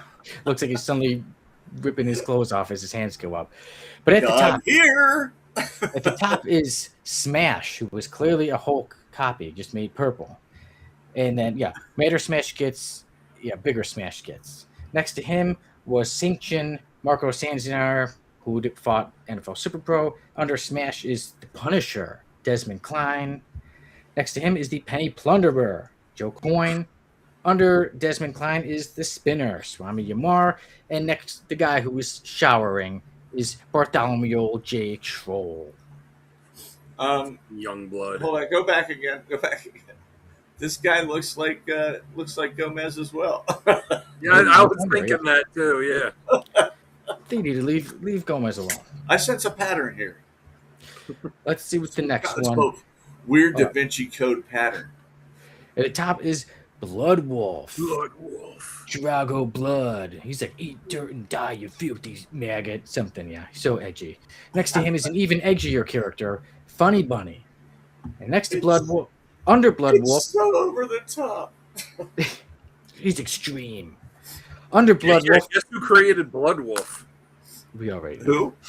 I said, guess who created it? Guess who created 3 of the characters on this? Oh, Liefeld. Yeah. Oh, yeah. Yeah. All right, yeah. And then under Blood Wolf was Rapier, Dominic Tyrone, and next to him was the we don't support raping anyone. No, that's why it goes in the FS. Technically, wasn't especially ears. Yeah. The pouch was next to him with all his pouches. That's horrible. No. Under Rapier was Deadlock, named John Locke, and next to him is Kutsaw, the Living Eraser. But yeah, I said the pouch is actually a funny character. I always thought the Living Eraser was a fascinating idea. Yeah, they had a couple attempts, but it didn't go work. It didn't work well, but hey, maybe another time. All right, and then we get on to the Omega Flight with all those characters at the top. It's a little harder to see their name, but Miss Mass and Brain Drain and all of them. And next to them, the guy who looks like he has a penis on his head is Anti-Lad. Richard Cranium.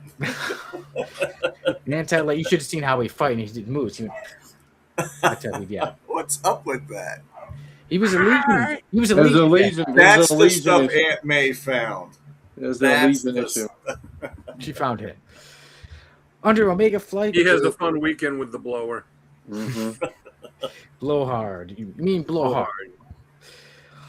Under Omega Flight is the Rainbow Raiders. They're all like names of colors like indigo and that. And she's like, I'm not indigo, I'm violet. Next to them is Walrus. And under them is the Beard Hunter. And next to Beard Hunter is Agent America / Fighting American named John Flagg. And In all fairness to the Beard Hunter, that's a character, that's a Doom Patrol character. So they're all kind of made. They're all kind of. Yeah, that's not real fair. They start them out kind of. Is there a bearded clam hunter? Yeah, he's right behind me. He's probably one of the most normal characters in Doom Patrol. So at the top of this one is Gunfire. Next to him is Bubble Boy. Under Gunfire is Cloud Galactus from the Fantastic Four movie. Next to the Cloud is Jin Genie. And under the Cloud Galactus is Dr. Domino. As you see the guy with the domino on his head is Dr. Domino. Great. It's funny because Jin Genie, that's Chris's alter ego when he tends bar at the Blue Oyster Club. That domino he's got on his head is made out of a 12-pack Bush container. He's got domino all over. It's a cardboard box. He just painted it. And put little holes in it so he can see out of it. Next to him is the Dish Man, who could wash dishes fast. Yeah, dude, I am going to cosplay as that dude. Which one, Dr. Domino or Dish Man? Yeah, Dr. Domino. Dr. Domino. You got to take a picture. You got to show us. But Dan has to go as Dish Man. Sounds good. Deal. All right.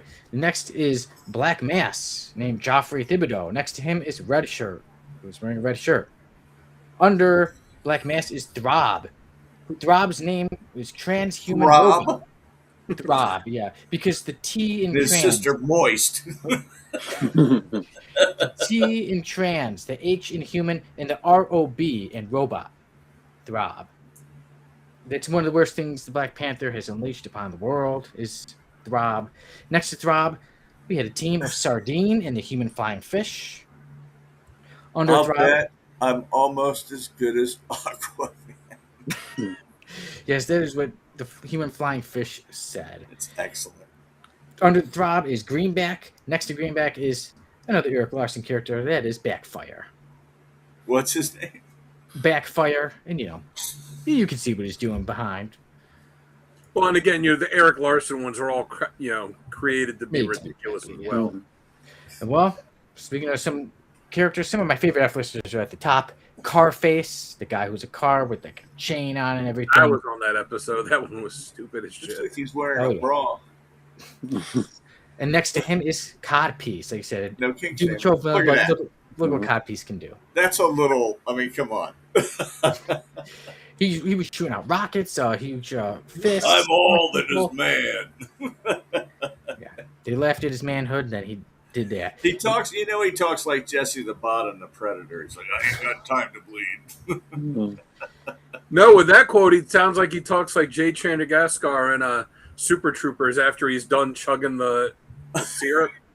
I am all that is man.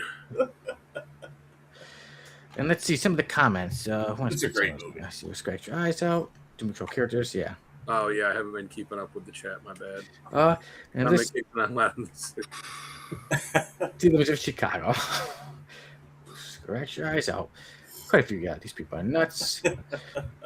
All right, but I will get back on.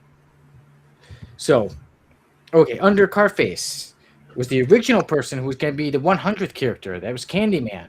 Have a good night, Liz. Good night, Liz. See you, bit. But technically, Shamrock was taken out of the list, so that would make the guy under Codpiece be number 100, and that is the Sack. Nelson Frank. And then at the bottom was our uncensored episode, and under the Candyman was Long Dong. And if you look, we can tell why he's named Long Dong. He's got a third leg that he never used in a fight. So kind of pointless. What? Yeah, nose is power. Long Dong. But next to Long Dong, I'll just say his name rhymes with Chuck. F-Face was his name. That was in the uncensored episode 176. Was that the one from Preacher? No, that's not a Preacher. That's He was Nick Fury. Fury. Yeah, that's Arseface. Tom Savini from Dusty. Yeah. No, Nice. That's not good movie. Good stuff. Love Machine. Yeah, good stuff. All right. It's it's the sack.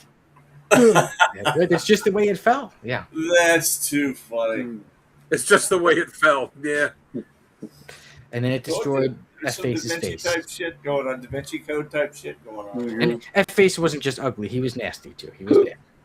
But now we go into some more. We get on to at the top, Mr. Nebula. He's fabulous. And next to him, Mr. Nebula was great. Yeah, he's a good designer. Next to him are two not so cool characters who are not fabulous, and it's Anvil and Hammer. The white guy's name Anvil was actually John Anvil, and the black guy who was Hammer was named Leroy Jackson. Yeah, so like just constantly. Next to under Mr. Nebula is one of the character I hate from X-Men X Factor, and it's Nanny, Eleanor March. Next to her is the Head. That's because Sonny hated his nanny because she would take his figures away from him every time he started ripping them apart. Let me do what I need to do. Just let me. I'm an artist. Sometimes you just gotta let me be free and let that mind go. Let me kill toys. Under the Nanny is a mortal bald man in armor. And the next to Immortal Bald Man in Armor is Quick Kick, Carl Moore. He got beat by NFL Pro. Mortal Bald Man?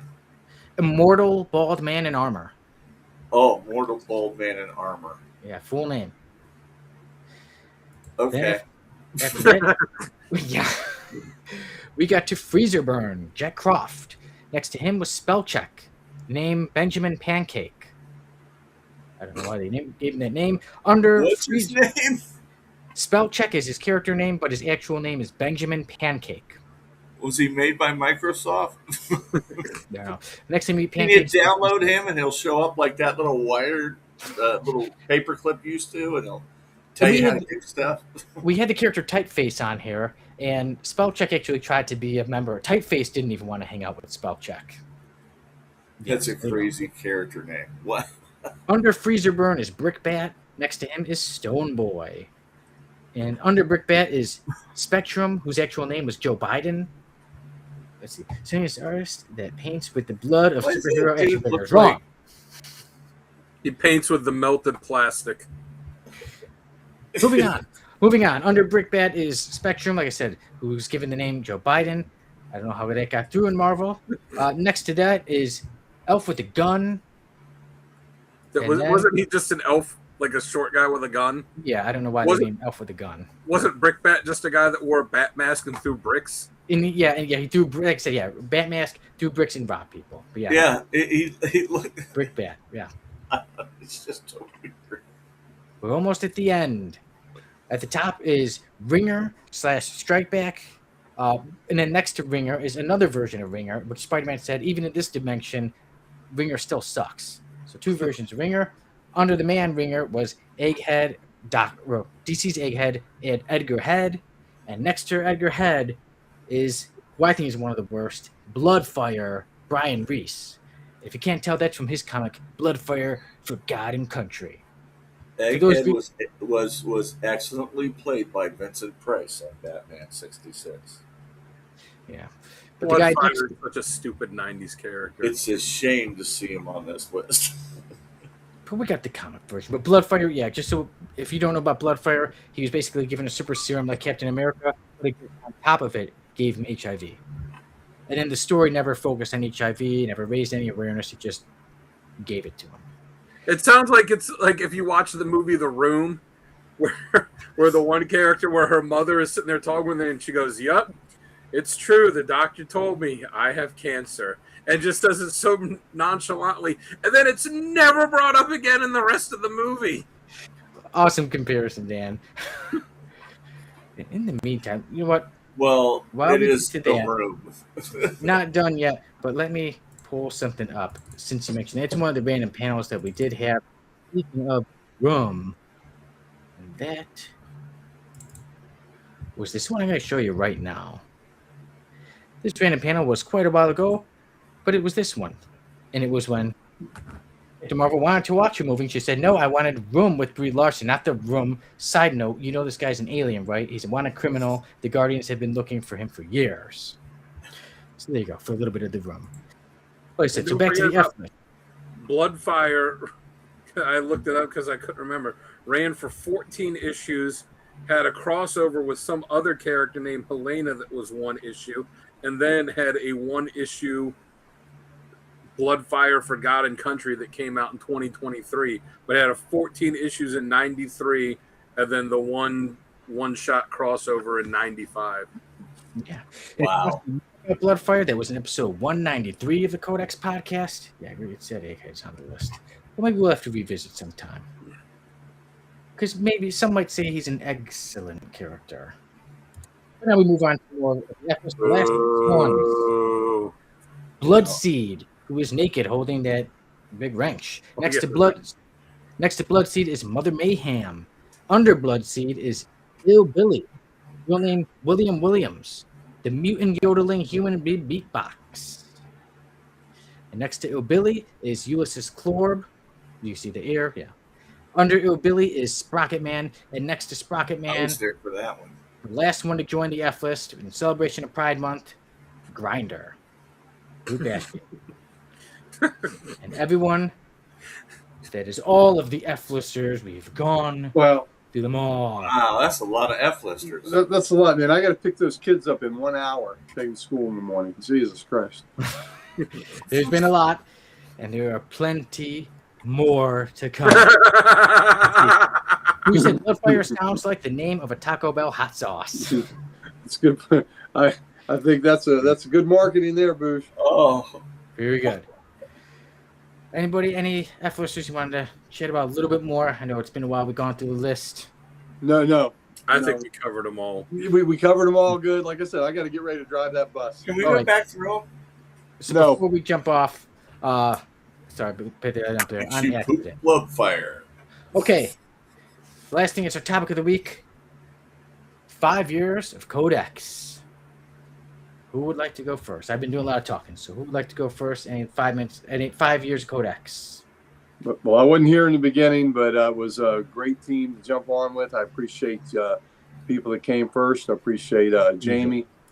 Appreciate Jamie starting this. I appreciate you being with me, Sonny. I appreciate where Tim had come in. You know, when I first came on, Tim was here. And then, Sal and Dan were the stalwarts. And ever since then, it's been a great ride. And to be able to incorporate Chris and Mike in here has just been fantastic. And then when we have our guests that have joined us all through the years, and then we have, special friends that, special people that watch and are part of the interaction all the time, it wouldn't be as much fun doing this show if we didn't have the chat come in and the people that we know are regulars, and heck, some of them we even meet, like Richard came down to LockCon to meet us. So it's really special, and y'all are part of the Codex station just as much as we are. So I appreciate you all. I look forward to doing this every single time, and this is a passion project that we all love, and thank you for viewing and being a part of this and giving us a reason to get up here and act the fool. Thank you. Thank you. Chris, how about you? I know you're pretty new, but you've been around for a little while. 5 years of Codex. It could be. I am the newest member of the team. I'm thrilled to be here every time I'm on. It all started with me coming into the chat a lot and joking around and having a good time. And I knew Gary, and then JW. He's real nice to me and was real cool.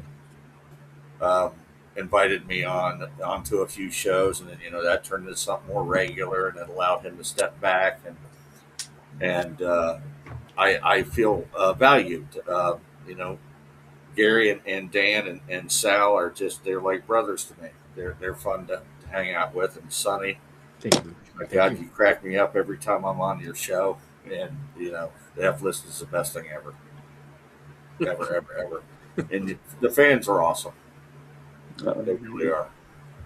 You know, special shout out to Booge. He's been here since I've been here. So. I mean, all the regulars that come in are just part of the fabric of this show. Just amazing.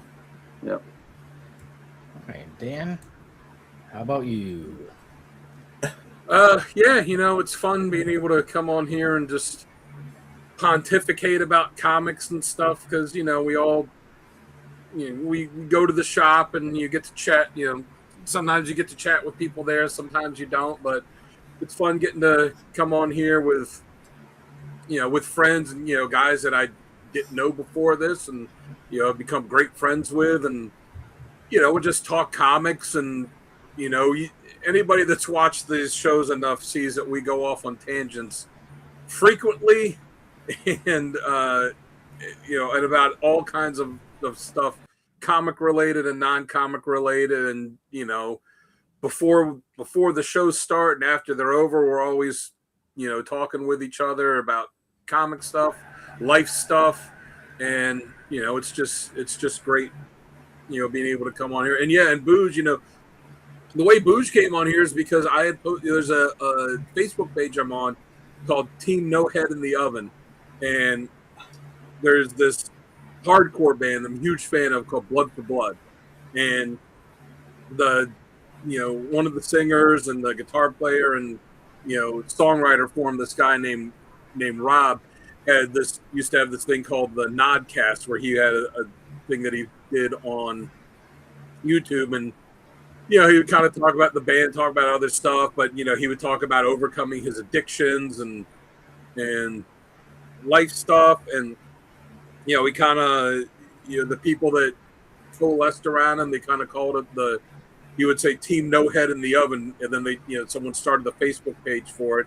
And it was just really like a support group, really, for like, hey, you know, you're having troubles with life or, you know, anything, post on here, you know, we all help each other out. And I posted there at one point, I was like, hey, if anybody, you know, was into comics, you know, you come check us out on this podcast. And, you know, Booge was on there, and, you know, I've gotten to be good friends with him and chat with him all the time. And yeah, he's awesome. You know, and other people, yeah, like Richard, gotten to be good friends, you know, with Richard, chat with him all the time. And, you know, and Richard's awesome. I can't wait to meet him. Yeah, yep. And like you said, it's, you know, like you guys said, it's not just, you know, those of us that have met each other, you know, through the show, like through actually doing the show, but yeah, you know, the people in the chat, you know, that we've all met, like Adam's come on the show before, Liz has been on the show before, you know, Richard's been on a couple times, you know, at some point definitely want to get some of the other guys on there. You know, Adam from Up and has been on there, just so, you know, Talking Geek's been on, just, you know, it's great getting to meet so many people and, you know, just share this. Yeah, go Team No Head in the Oven. And, you know, it's just great being able to come on here and, you know, talk about the stuff we love. It's fantastic. Amen.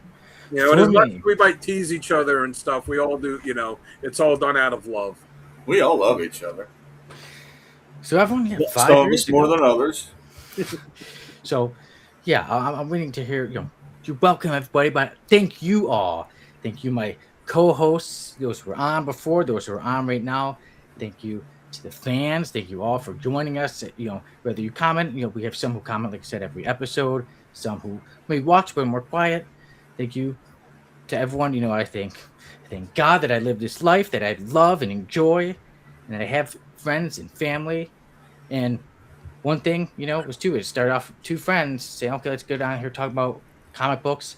And now I've met so many, I didn't know any of you guys before. And now look how close we are. We talk and we see each other every week. We chat online every day.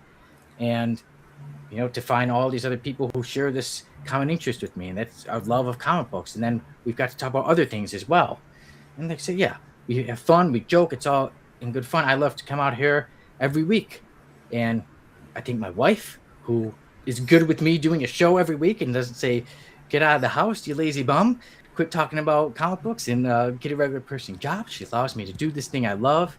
Yeah. And I had even said, well, episode 200 on the 5-year anniversary. I'm like, wow, that an even thought came to me that what if that was the perfect ending to end it on that? And my wife even said, you know, you don't want it to end. You know, you're not a quitter. You know, you love it and it makes you happy. And I thought that too. It makes me happy. I love to do this every week. And I looked and I said, wait a minute, I have way too many F listers. I have F listers for at least the next 100 episodes. This has been an amazing time for me, amazing in my life. And yes, my wallet has taken quite a bit of a hit because, you know, you've inspired me to get a lot of comic books, but it's a lot of good, happy times. So that means more to me than money. But everyone, I say that the first 5 years of Codex, I, Sonny Kruger on the Codex podcast or the Codex station, would rate the first 5 years of the Codex podcast station a 10 out of 10. You know, Sonny, you're the only one that we have not gotten to meet in person. It's true. There's a reason for that. There's a reason. And I do have an inappropriate amount of love for you, sir. Yeah. So I've got to meet you. You got to come to Baltimore Comic Con, man. Yes. I do. And let's see. This channel is easily one of the 2 best things I found anywhere on the internet. This is my comic book channel. Thank you, Booze. You helped make it that way, brother, man. You helped make it that way, my man. The other thing being Mr. Skin. And truly, again, thank you, everybody. Like I said, for you commenting, it means a lot to me. When I read comments like that, it does make me happy and say, that's good. Why you jump on? Why I do this? Why I do the work? Like I said, hours and hours, a whole notebook full of notes, all Codex for every episode. This is just the F-listers. Damn. I was going through it all. But it's all worth it. I enjoyed it. I have a great time. Like I said, I gave the first 5 years a 10 out of 10, and I hope the next 5 years are a 10 out of 10. So more great stuff to come. But it goes to 11 years. Mm-hmm. Why don't you just make 10 the loudest, and then that'll be.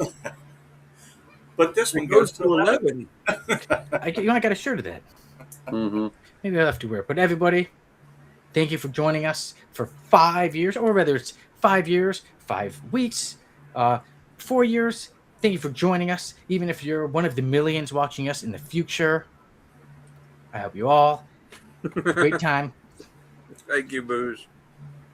So everybody, take care. Here's to the next half a decade of Codex. God bless.